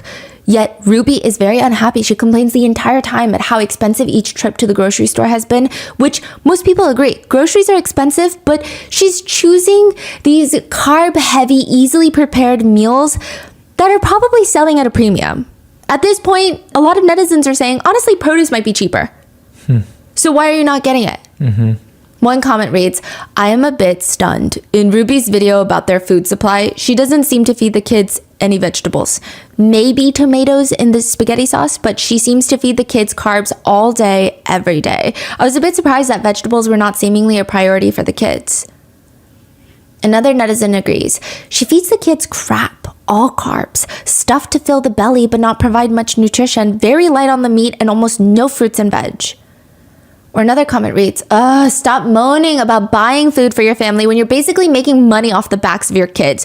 Her grocery hauls are pretty terrible. No vegetables, maybe a small bowl of fruit, little meat, and a whole heap of snacks. She definitely carb loads her meals with very little nutrition. All I see are tacos, like frozen tacos, bread rolls, cookies. Everything is beige and cheap. Even Ruby admits herself that she does not eat enough. She says, it's really painful to up my food budget, but I think it's necessary because I have to eat more. I'm gonna eat more. I wanna eat more. I don't really like being hungry. It's just very strange that Ruby has such an unrelenting grip on wanting to control the food, the budget. She wants to be perceived as the perfect mom, but she cannot hide the fact that she's not. There's this Korean song called, Oma said she doesn't like black bean noodles. It's when your mom doesn't have money, so you eat the black bean noodles. Your mom tells you she doesn't like black bean noodles, and later the singer goes and she's digging it out of the trash to eat it with rice. The leftovers. But for Ruby, the mere thought of upping the grocery budget to feed her kids would send her into cardiac arrest. And this is clearly not a case of she can't afford it. One comment reads, her nacho night was just sad. Literally just 2 trays of chips, cheese, and leftover pulled pork. Maybe it would have been good as a snack, but how about some freaking fruits or vegetables or something substantial? And I saw one of Ruby's kids cramming a whole burrito thing into her mouth like she's desperate for food. Ruby is always saying cooking is her passion and she loves making recipe videos, but it sure doesn't show. There's like a whole compilation on TikTok filled with the kids' faces. So for this video, I'll likely blur most of it, but you can hear Ruby's voice and it's just her threatening them with food. I'm only gonna say it one more time and then you're gonna lose the privilege to eat dinner. In a separate clip, she says, and my kids are literally starving. I hesitate to even say this because I'm gonna sound like a mean barbarian, but I told the kids, I said, I'm not even gonna let you eat breakfast until you get your chores done. Here is a very non-comprehensive list of all the times that she's threatened her kids with starvation. Stop crying or I'm gonna have you go upstairs and you won't have any breakfast. In another clip, she says, I'll buy an expensive cereal and say this needs to last us a whole week, and it's gone in an hour. The boundary is I don't buy cereal anymore, and you get oatmeal until I believe the children will be boundaried with the cereal. The self-confidence of someone with such little common sense is terrifying. If your kids can eat what you think should last a week in an hour, then your portion size math is not adding up. There's a clip of Sherry, the eldest daughter and the New York Times bestseller. She says, our lunch is a little bit different than yesterday because Mondays and Fridays are 1900 calorie days. And then Tuesdays and Thursdays are 1700 calorie days. And then Saturday and Sunday and Wednesdays are 1500 calorie days. And today is 1700. Which the fact that Ruby has put out these arbitrary rotating calorie days, which by the way, none of these even provide enough calories for most active growing teenagers. It's just very sick. Many netizens are left wondering at this point, how is it even possible that she posted all these vlogs? One writes, I find it difficult to fathom the dinners Ruby gets away with serving. Recently, one of her kids complained about having chicken noodle soup for dinner again, and it seems like they had it the night before. I took a good look at the table, and it was like a modest little bowl of soup was all that was served. There weren't any dishes to indicate bread or salad to be served along with the soup. Ruby just encouraged everyone to eat so they won't have soup again for the next dinner. The whole video blew my mind. Another comment reads, my question is, how are none of the teachers reporting this? Or another reads, so abuse is being broadcasted on YouTube in broad daylight? Using food as a form of punishment literally pisses me off to no end. The irony in all of this is that Ruby prepares for the end of the world with freeze-dried food. She's obsessed with food prepping. I'm pretty impartial to doomsday prepping. What do I know about when the world is going to end? Emergency stock, highly recommend, probably advisable. An entire food storage room with freeze-dried foods, 100 pounds of rice and orange juice mixed powder. It's kind of excessive. Like, even if an emergency did come up and you had to use the food that you freeze-dried, you already have enough, so why are you continuing? We may not need any of this food ever. Or if we do end up using it, what if it's 30 years down the road? All of this food stays good for at least 30 years. She has all of that. Yeah, and her kids are starving. And because I'm just on a rant here, there's another vlog clip of Ruby telling her viewers that her youngest daughter is manipulating her into letting her stay home by saying that she's sick when she's not. She makes her out to be this little vindictive girl with big evil plans of like a psyop takeover. She's a kid, she's a child. It is only when Ruby takes her temperature and realizes that she has a fever of 101 that she admits, okay, fine, she's not manipulating me. She says to the vlogs, and I could hear her whimpering and crying, and then at 4 a.m, she came in and got in bed with me and she was just whimpering. Don't you hate it when your kid is sick and they don't have a fever until the whining starts? I just thought the whining was because she was manipulating me. Not true, I guess. She's not feeling well. I gave Julie a tongue lashing that will not ever be repeated nor recorded. Just use your imagination. It was bad. You have to throw up twice before I come get you. Isn't it like 5 if it's just like a little? If you throw up, you throw up. If you throw up twice, you call me. All of this had somewhat been circulating online, but again, it's not until the bed saga that all of these get dug up from the YouTube graves and they start recirculating. And speaking of the bed situation, a lot of netizens have problem with Ruby's bed buying tendencies or lack thereof, very similar to Ash Trevino. She would just not get her kids the necessities when she can clearly afford to.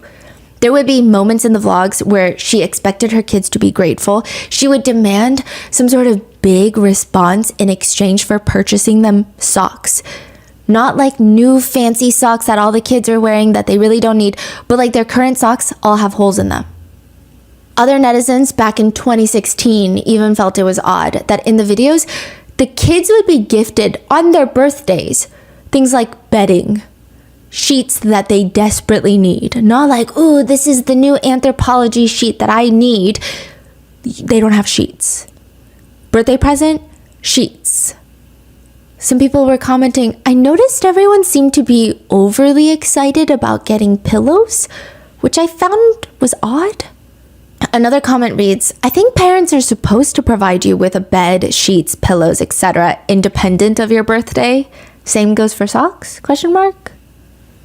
Another comment reads, the birthday presents were the last straw for me. Passing off a bed that one of her kids needed as a birthday gift is disgusting. You provide your children with a bed and bedding, period. That's not a gift. The kids were also never seen having enough clothes. They would have about 5 total outfits each. And the problem is that Ruby was obsessed with very distinct articles of clothing. So it's not like she would get a simple white shirt for her kids that you could wear maybe 3 times a week and everybody at school thinks, oh, maybe you have 5 white shirts. Mm-hmm. They're like very distinct. Mm-hmm. And they would be wearing the same outfit 3-4 times a week, which is just... a lot of kids get bullied for stuff like that. Mm-hmm. One comment reads, Ruby is constantly having to wash clothes, seeing as all their kids only have about 4 full outfits. And because she's continuously washing them, they start looking like just threads on the kids' bodies. Someone agrees, writing, Ruby complains so much about the kids wearing down their clothes, and in the same breath, she mentions how they only need a few outfits. What's going on? And when the kids would get sick, Ruby, the maternal instinct just coursing through her veins, decides to quarantine the sick kid. So one of the sons was sick. I would say he looks like 5 years old. She doesn't want the other kids to get sick, which I get it, fine, right? She grabs a whole duvet set, pillows, a blanket, and she puts him in the bathroom on the floor. Okay, you know there's a regular bathroom where you have the sink and then you have the shower. Mm-hmm. Then you open a small little closet door and then you just have the toilet. That's it, just the toilet. Mm-hmm. She put him right next to the toilet in that tiny little closet room, the water closet. Okay. And he's sick. His whole face is red. Why? No, because... Just quarantine the kid in the toilet. Yes. Wow. Okay. I think like 2-ish years ago, I went through a very rough round of hand, foot, mouth disease, which was passed on by my little niece. Every single nail and toenail fell off. I'm not even kidding. It's a household joke now. But even now, when our 2 nieces are sick, everyone's just trying to make them feel better. They're like bringing them the favorite soups. They sleep with my sister when they're sick because they're not feeling well and they usually want to cuddle my sister. Ruby makes them sleep in a toilet room. But it's also the way that she's mentally raising them. One comment reads, those poor little girls have motherhood and subsequently being a housewife pushed on them from so early on. Save thinking about children for when you're not children yourselves. It's silly to think about that now. Another comment reads, oh, I rarely comment anywhere anymore, but in their newest video, I was so glad when I heard Ruby say to Sherry, you could be a great teacher or lawyer or engineer, etc., etc. But then Ruby goes on and says, but most importantly, a good mother. I realize it's important to be a good mom in their culture, their religion, and even would have just been fine to include into the list, like, and a good mom. But most importantly, it is likely that it's because Ruby got married at 18. She had her first baby at 21, and she never really had her own life. And for whatever reason, she wants the same things for her kids. She prides herself in it. In a video, she says, I just want to tell you an experience that I had in English class, that you really can be and do anything you want. I was in an advanced English class, so everyone who was in the class was ambitious. And we had a college prep person talk to us, and we went around the room and we had to stand up, say our name and what we wanted to be when we grew up. And everyone that stood up said lawyer, doctor, all these wonderful, ambitious goals. And when it was my turn to stand up, I said I wanted to be a mother. And the lady said, that's okay. And what else do you want to be? And I said, a housewife. I want to stay home. And my teacher said, Ruby, I would like to see you at the end of class. And he let me have it about how I was not being ambitious and how I was going to let my talents go and I was settling. And I think that day marked a time in my life where I said, you know what? Not only am I going to do it and show him who's who, you know, I'm going to be good at it. I'm going to be a mom and a housewife. And I'm going to be a good mom. And this is how good of a mom Ruby is. In a separate interview, she shares a story where she has no sense of self-awareness of how cruel she is. She shares every little sinister story like it's a cute, wholesome lesson. She says, a year ago, my daughter was saying her prayers. She was 6 years old at the time. She was saying her prayers, and she said the cutest thing. I thought it was so cute, and I started laughing. She said, Dear Heavenly Father, please help me to survive. And I thought it was so cute. And I just thought it was so cute. It took me off guard and I just kind of giggled a little. That's not funny. That's alarming. She's 6. She should be praying for an American Girl doll, not for basic survival. Which Chad already did in the wilderness when he went to Anasazi. He was praying for basic survival. This was, again, before the bed incident. So now people are bringing this up again. When he was 14, he was sent to this wilderness camp. The whole Anasazi saga is a whole thing. The way that Ruby and Kevin are talking about Anasazi, you would think that for every teenager that goes into the Arizona wilderness and breaks down into tears, they get paid $1 million. The way they promote this wilderness camp is pathological. They're talking about sending him. They're dropping him off. They're clearing out his room. They're redecorating his room. They're missing him. They're picking him up. They're seeing him again. They're reacting to him being back home. It's non-stop Anasazi vlogs, which, again, this is just kind of bizarre when you really think about this is the context of a, quote, troubled teen therapy that they're sending Chad to, which is typically known to do a lot more harm than good. To which they talk about Anasazi a little strange. Kevin says, now you're probably wondering what the heck we're talking about. Chad today has just entered the Anasazi Foundation Wilderness Therapy Program. He's going to spend the next 8 to 10 weeks living in the desert mountains of Arizona. So you're probably wondering, what did Chad do? Okay, well, we're not even going to entertain that stuff, but it's an accumulation of things over the years. Well before we started YouTubing, or well before we got into social media, and it's reached a point where Chad needs to develop some very basic maturity and skills that he's going to need as an adult. We know later that it stemmed from him getting expelled from school, and this was a recommendation from his new therapist, Jody Hildebrandt, the Anasazi therapy program. But Ruby says in the vlog, this is like a reset, like a start over, like a do-over, a fresh beginning. Kevin says, the idea with wilderness therapy is that you can survive with these peers in the wilderness with nothing more than the clothes on your back and a couple of field supplies. Then there's nothing in this world that you can't tackle. Ruby says, they don't even sleep in tents. They sleep on the bare ground. So if the apocalypse ever comes and the zombies come to get us, we will be very grateful that Chad is trained. He's going to mature out there. He's going to have a lot of growth and a lot of time to think and really decide the quality of person he wants to become. I'm really proud of him. I'm really excited. They said it's like the real wilderness out there. There's snakes, there's bears, there's coyotes, cougars, like it's the real deal. Kevin butts in. We want Chad to have some of those experiences. I think close encounters would be good for him. And he'll come home and he'll be like, dude, I survived and there were bears. I can do anything. I'm not scared at all about that kind of stuff. What I lose sleep over is when kids start self-sabotaging their own efforts. Yeah. That's the kind of stuff that really concerns me. She's basically saying, as a mom, I'm not scared about my son confronting a bear in the wilderness. I'm scared of self-sabotage. It's like the most bizarre fear. Kevin says, bottom line, it's going to be a very long time before any of us see Chad. We'll hear from him weekly in the letters to the family. We will. We're excited to see how all of us, not just Chad, but how all of us are impacted and changed by this experience. The thing with Ruby is that she's a yapper. She's so good at talking in a way that makes it seem like she's an amazing mom, or at the very least, she's a mom trying her best. She says, Chad's on the trail. But at home, we're also going to be on a trail. We're going to be walking alongside him, and we're going to be making commitments for us to change and for us to try and become better parents for Chad and for our other kids. We've always believed in being honest with you guys. We're not into playing with your emotions because I know you guys are really invested in our family, and I feel a responsibility to be upfront with you and honest. You know, there are things that happen in your family that other people don't know about, and it's the same with our family. There are things that happen in our family and you don't know about it. So just trust us that we're doing what's best. When Chad gets back, Ruby makes Anasazi the only thing that he can talk about. She forces Chad to talk over and over about his experiences, which it doesn't appear like he had a great experience. Even if he did, I'm sure it's still a sore spot that your parents just send you to fend for yourself for months. I would feel abandoned. They not only sent him, but they paid over $10,000 to send him. What? Yeah.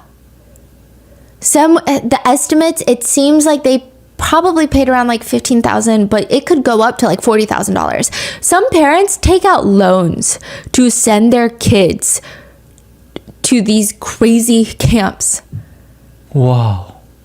How about like some vegetables? Yeah. Some pillows? Yeah. Some bedding. And like maybe try talking to your kid. Yeah. The worst part is when Chad gets back, Ruby has this whole vlog dedicated to surprising him with his room and trying to make it homey. She covers the entire room in Anasazi memorabilia. It's like a gift shop for the therapy program. I don't know why Ruby was adamant on that.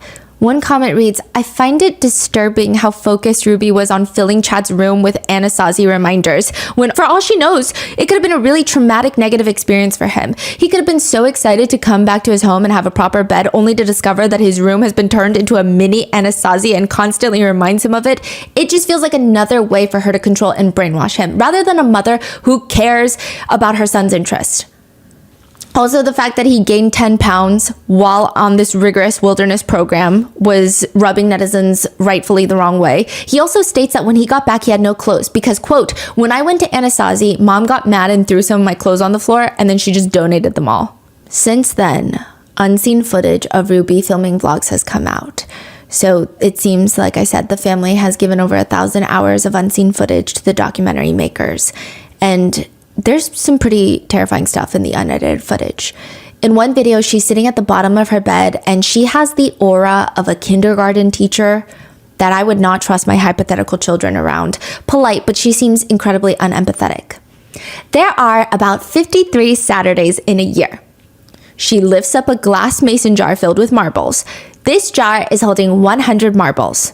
Listen, I do struggle with spatial awareness, but it does look like 53 Saturdays and 53 marbles, but maybe it's 100. She repeats, this jar is holding 100 marbles. Okay, so the last tip that I have for calendaring is remembering I always ask myself on the weekend, is what I've scheduled. Hey, I'm still recording! Come on! Why am I hearing all this noise? Her husband responds from downstairs. It's 12:30 and we're trying to get ready for church, that's why. You see her turn off the camera, get up, or seemingly get up, and then get back down to turn on, and she's smiling again. I am a busy mom with 6 children and I'm always on the go. In another vlog, this is obviously something she cuts out. She's in the kitchen talking about something when she just flips a switch. Hold on, what was that look for? She's talking to one of her kids. One of her kids says, sorry, I just got nervous. Don't give me a weird look, just be yourself. That is myself. Well, then change it. Just be yourself. That is myself. Well, then change it. In another clip, likely to show off how happy and picture perfect Ruby is and how she is an admirable mom for, at least on camera, fulfilling her legal duties of taking care of her kids, just doing the bare minimum on camera, not even behind the scenes, but on camera. She wants all the kids to sit on the couch for a vlog, and I guess a few of them are not cooperating because they're children, and she screams at the husband, sit her down on the flipping couch! This has been going on for years nonstop. In another clip, Ruby is setting up the Christmas tree and Chad is helping her. He looks pretty miserable, but it's not like Ruby is actively trying to have a good time and bond with her son. She just blows up out of nowhere. Chad, I asked you to give me a night where it's enjoyable to be with you. Chad, take that look off your face and just be happy to be with us. But I'm not. Okay, you know what then? And then the camera turns off. Chad would later say, there were times that she blew up off camera. She would spank, whip, take the belt out and whip my butt, pull down my pants, whip me. In another unseen vlog clip, Chad is younger in the clip and he's sitting on the couch. Ruby is plopped down right next to him. Chad, it's your turn. Do you know where your name came from?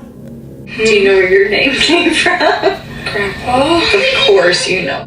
Chad is nodding because he's like, I just answered, so what? I don't understand.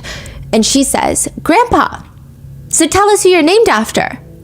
This is like a very confusing conversation. I just said Grandpa, then you said, of course you know Grandpa. So now I'm like, why are you asking me again? I'm so confused. Mm-hmm. He's confused. And he says, Grandpa. And she looks agitated. Which Grandpa? Okay, we're going to try this again. And you're going to be a little more talkative here. I am. I'm talking. I'm answering your questions. She's silent for a moment, and the camera doesn't pick it up too well, but clearly there's someone talking or hanging out in a nearby room. Hey! If I hear one more word, get out! Then you hear Kevin's voice off camera saying, get out and close the door. Ruby is looking at her kids with such disdain and disgust, and she turns to Chad. If I'm going to let you vlog, I don't. And I'm going to spend all my time helping you. You're going to help me too. I don't know what to do. Be excited to tell them where your name came from, even if you have to fake it. Fake being happy, okay? I don't know if I can right now. I don't know why. It's just, okay, well, I'm gonna take a break. In another clip, she's sitting in front of the camera. They're perfect for Easter. No, you are not entitled to talk while I'm recording. Sit back up there and be quiet. Go downstairs now, both of you. It's just like, by far one of the more alarming unedited clips to come out is Ruby is sitting at the dining table, shoving her ring into the camera. I imagine it's a new ring that she got a gift from Kevin. I don't know. Kevin is holding the camera. And Ruby's little daughter is trying to climb up onto the kitchen table. Maybe she's trying to grab food. Maybe she's trying to grab a snack. Maybe she just wants attention. Or maybe she's just 4. Ruby reaches over, puts one hand on the back of the little girl's neck, the other hand to cover her mouth, but it's also covering her nose because she's 4 and Ruby's an adult. And by the force of grabbing her head, she forces her off the table and just yanks her down.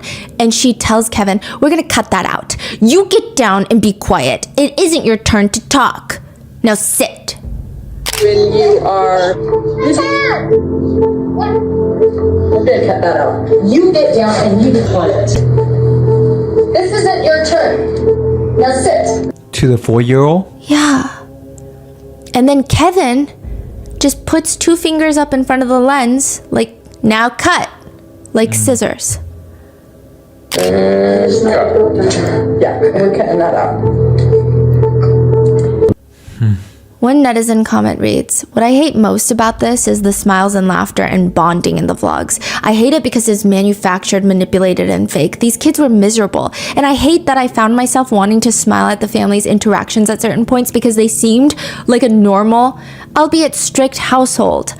That's the guise of evil this woman gave to everyone. She smiled and laughed while the kids were suffering, and we didn't even know it until it was too late.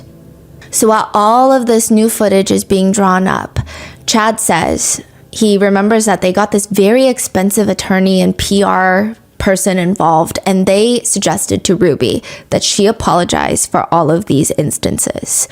Kevin says Ruby's response to that was, "Over my dead body. I'm not sorry. I'm saving my family. We're going to show the world what real parenting looks like. We're going to show the world what it's like to make impossibly tough decisions because you love your child." Wow.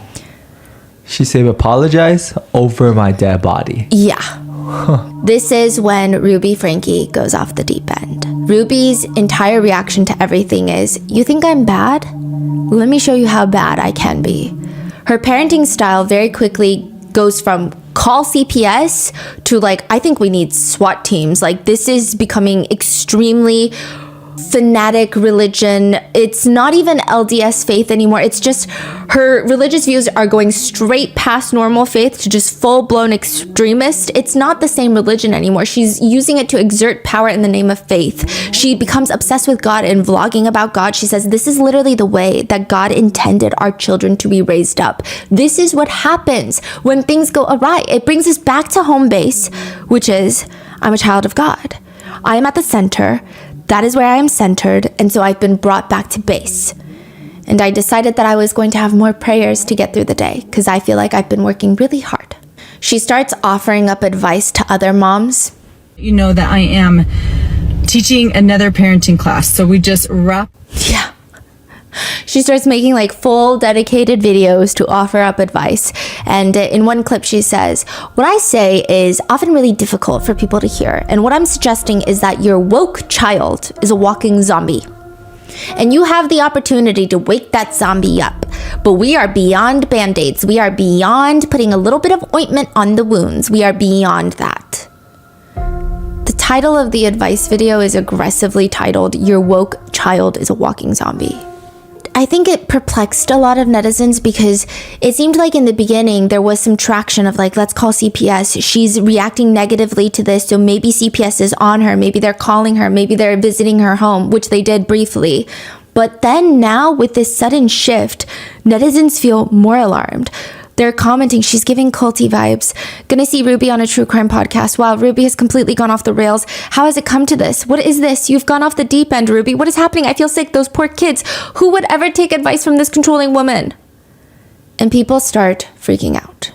Neighbors also notice that there were changes in the kids. They say around this point, the kids had been pretty bubbly up until this, but now they were very withdrawn and very seldomly seen out of the house.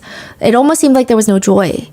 One neighbor says, "We don't know what was wrong, but there was something wrong." And then Ruby Franke and Charlie D'Amelio clash. What? Maybe not directly, but their whole worlds kind of clash. Ruby is vlogging in the car and she looks very distraught. She explains that at the middle school where her daughter goes, the school organized this flash mob dance where the students would learn and perform a TikTok dance. Ruby says she thought, TikTok dance? Well, what are the dance moves? Well, what songs are in this? She says her daughter told her one of the songs and she says, quote, "And I looked it up. I looked up at the lyrics and it was straight up hardcore." It is straight up hardcore. Straight up. I was reading the lyrics quietly to myself as I was scrolling. It's all lustful, it's all suggestive, it's all seductive, it's all perverse.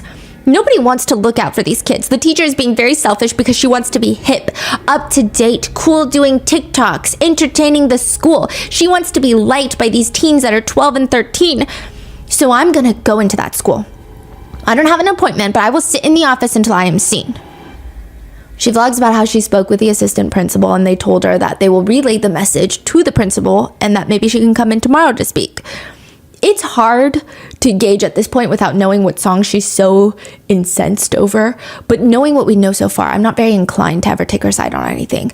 The next vlog opens with her storming out of the school. She's spontaneously bursting into tears like an angry toddler that's not getting her. I am so upset. I'm so angry I could scream. I'm so angry I could scream. She gets into the car and she's like sniffling, sobbing. It's an inappropriately strong reaction. We sat down and I said I have concerns about the TikTok dances. I said my problem is the choice of songs. And she said, well, all the songs were approved by me. And I said, okay, so you approved this song that has all these lyrics in it? She says, well, we're not singing and we're not dancing to those lyrics. It's just a portion of the song.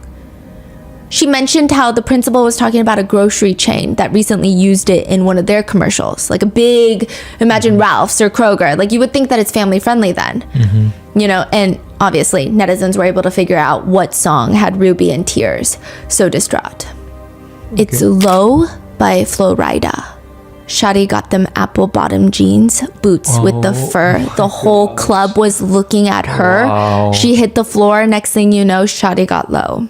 But in the grocery store chain commercial, they just keep replaying low, low, low, because I guess like maybe discounts or something. Yeah. So I think that's the part that they were going to play at the school. Which, I don't know, I just feel like there's so much worse that a 12-year-old could be exposed to, like starvation, not having a bed, a wilderness therapy camp. But Ruby decides this is the hill that she's going to die on. She cries that the principal told her, well, that's moral for you. And it's not going to be moral for other parents, you know? And I said, it's what's moral according to God.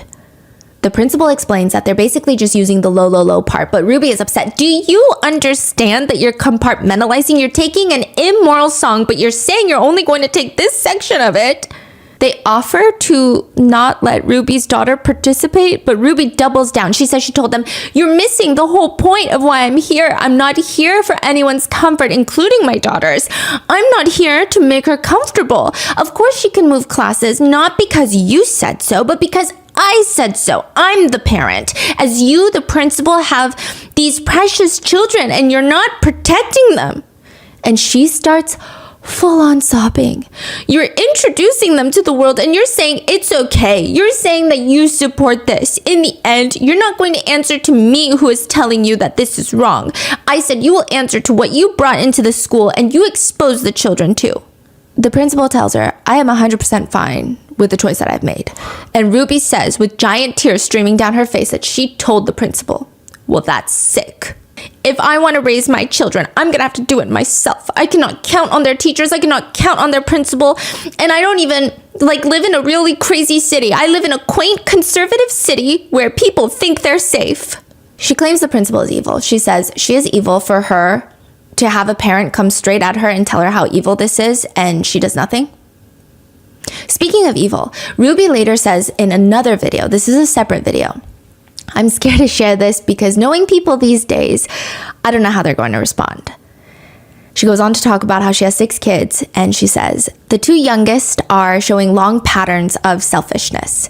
They've been showing, through their choices, their unwillingness to repent, their unwillingness to feel sorrow over some pretty egregious choices that they've made. So Kevin and I have decided that we are going to give the gift of truth to them this Christmas. We are going to give them the gift of boundaries. We are going to give them the gift of repentance. We let them know how deeply sorrowful we've been because the choices that they have been making.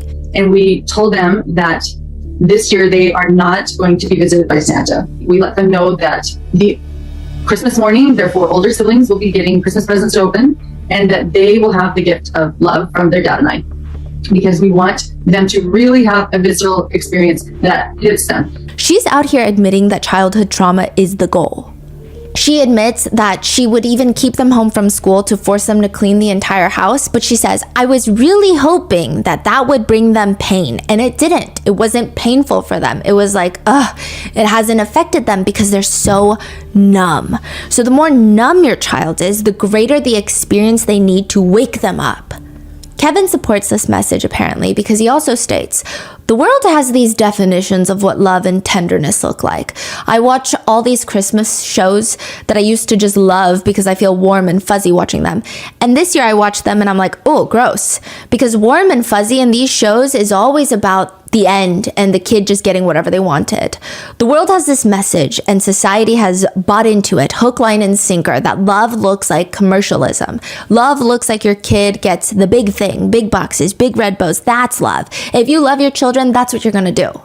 Okay, these are completely different topics. If you don't like the commercialization of Christmas, then don't get gifts for any of your kids, or do homemade gifts, or do something fun for each other. Why single out the 2 youngest kids who, out of all the children, probably take Christmas the most seriously because of their age? Nobody told you to buy a Lamborghini. Even a small educational toy to open on Christmas morning would suffice. God forbid a child is happy. One of the neighbor's kids and her parents came over to give the youngest daughter a gift. The other mom says Ruby answered the door and my daughter said, "Merry Christmas. Can you give this gift to the youngest daughter?" She took it and then she closed the door, and my daughter happened to see her later and she was so excited. She was like, "Did you get it? I picked that one just for you." And her face just dropped and she was like, "I didn't get it. My mom made me throw it away." So the two youngest were forced to watch all their siblings open presents and they got nothing. And this is when Ruby ditches her entire 8 passengers YouTube channel and starts strictly posting about being a, quote, mom of truth. She changes the channel name. When was this? This is in like 2021. Oh, wow. 2022. Okay. Yeah. And we're going to get more into that in part 2 and 3. But neighbors who are trying to closely monitor the situation, they start telling CPS, they start reporting Ruby because she's online saying things like, little children are sexual beings. And when a child goes into their room and they do order where there was once chaos, they put their toys away and they pull their bed tight, fluff up their pillow, and they organize all their stuffed animals and dolls, they put order to it. And then they step back and they feel really good about it. That is an act of being sexual. Little children are sexual beings, and how many of your children have done this where they take all of their animals and order them? They put order to it, and then they step back and they feel really good about it. That's an act of being sexual. Exactly. A what? Yeah, to which someone comments, "So that's called organizing? Hope that helps." I would say that's more than enough grounds to call CPS. But one CPS worker asks a neighbor, "Well, did you see any signs of physical abuse on the kids?" The neighbor said, "No, I didn't. I didn't see any physical signs of abuse on the Franke kids. The CPS worker just told me that they needed to see some physical evidence for them to be able to step in." And the neighbor says, in that moment, she wishes she had just lied to the government official, to the CPS worker. "Yes, I saw signs of physical abuse," because maybe that would have been able to stop what comes next. And that is it for part 1 of the Ruby Franke case. In the second part, we will be talking about Jodi Hildebrandt, so stay tuned. Let me know your thoughts and make sure to check out Sherry's book. Stay safe, and I'll see you in the next one.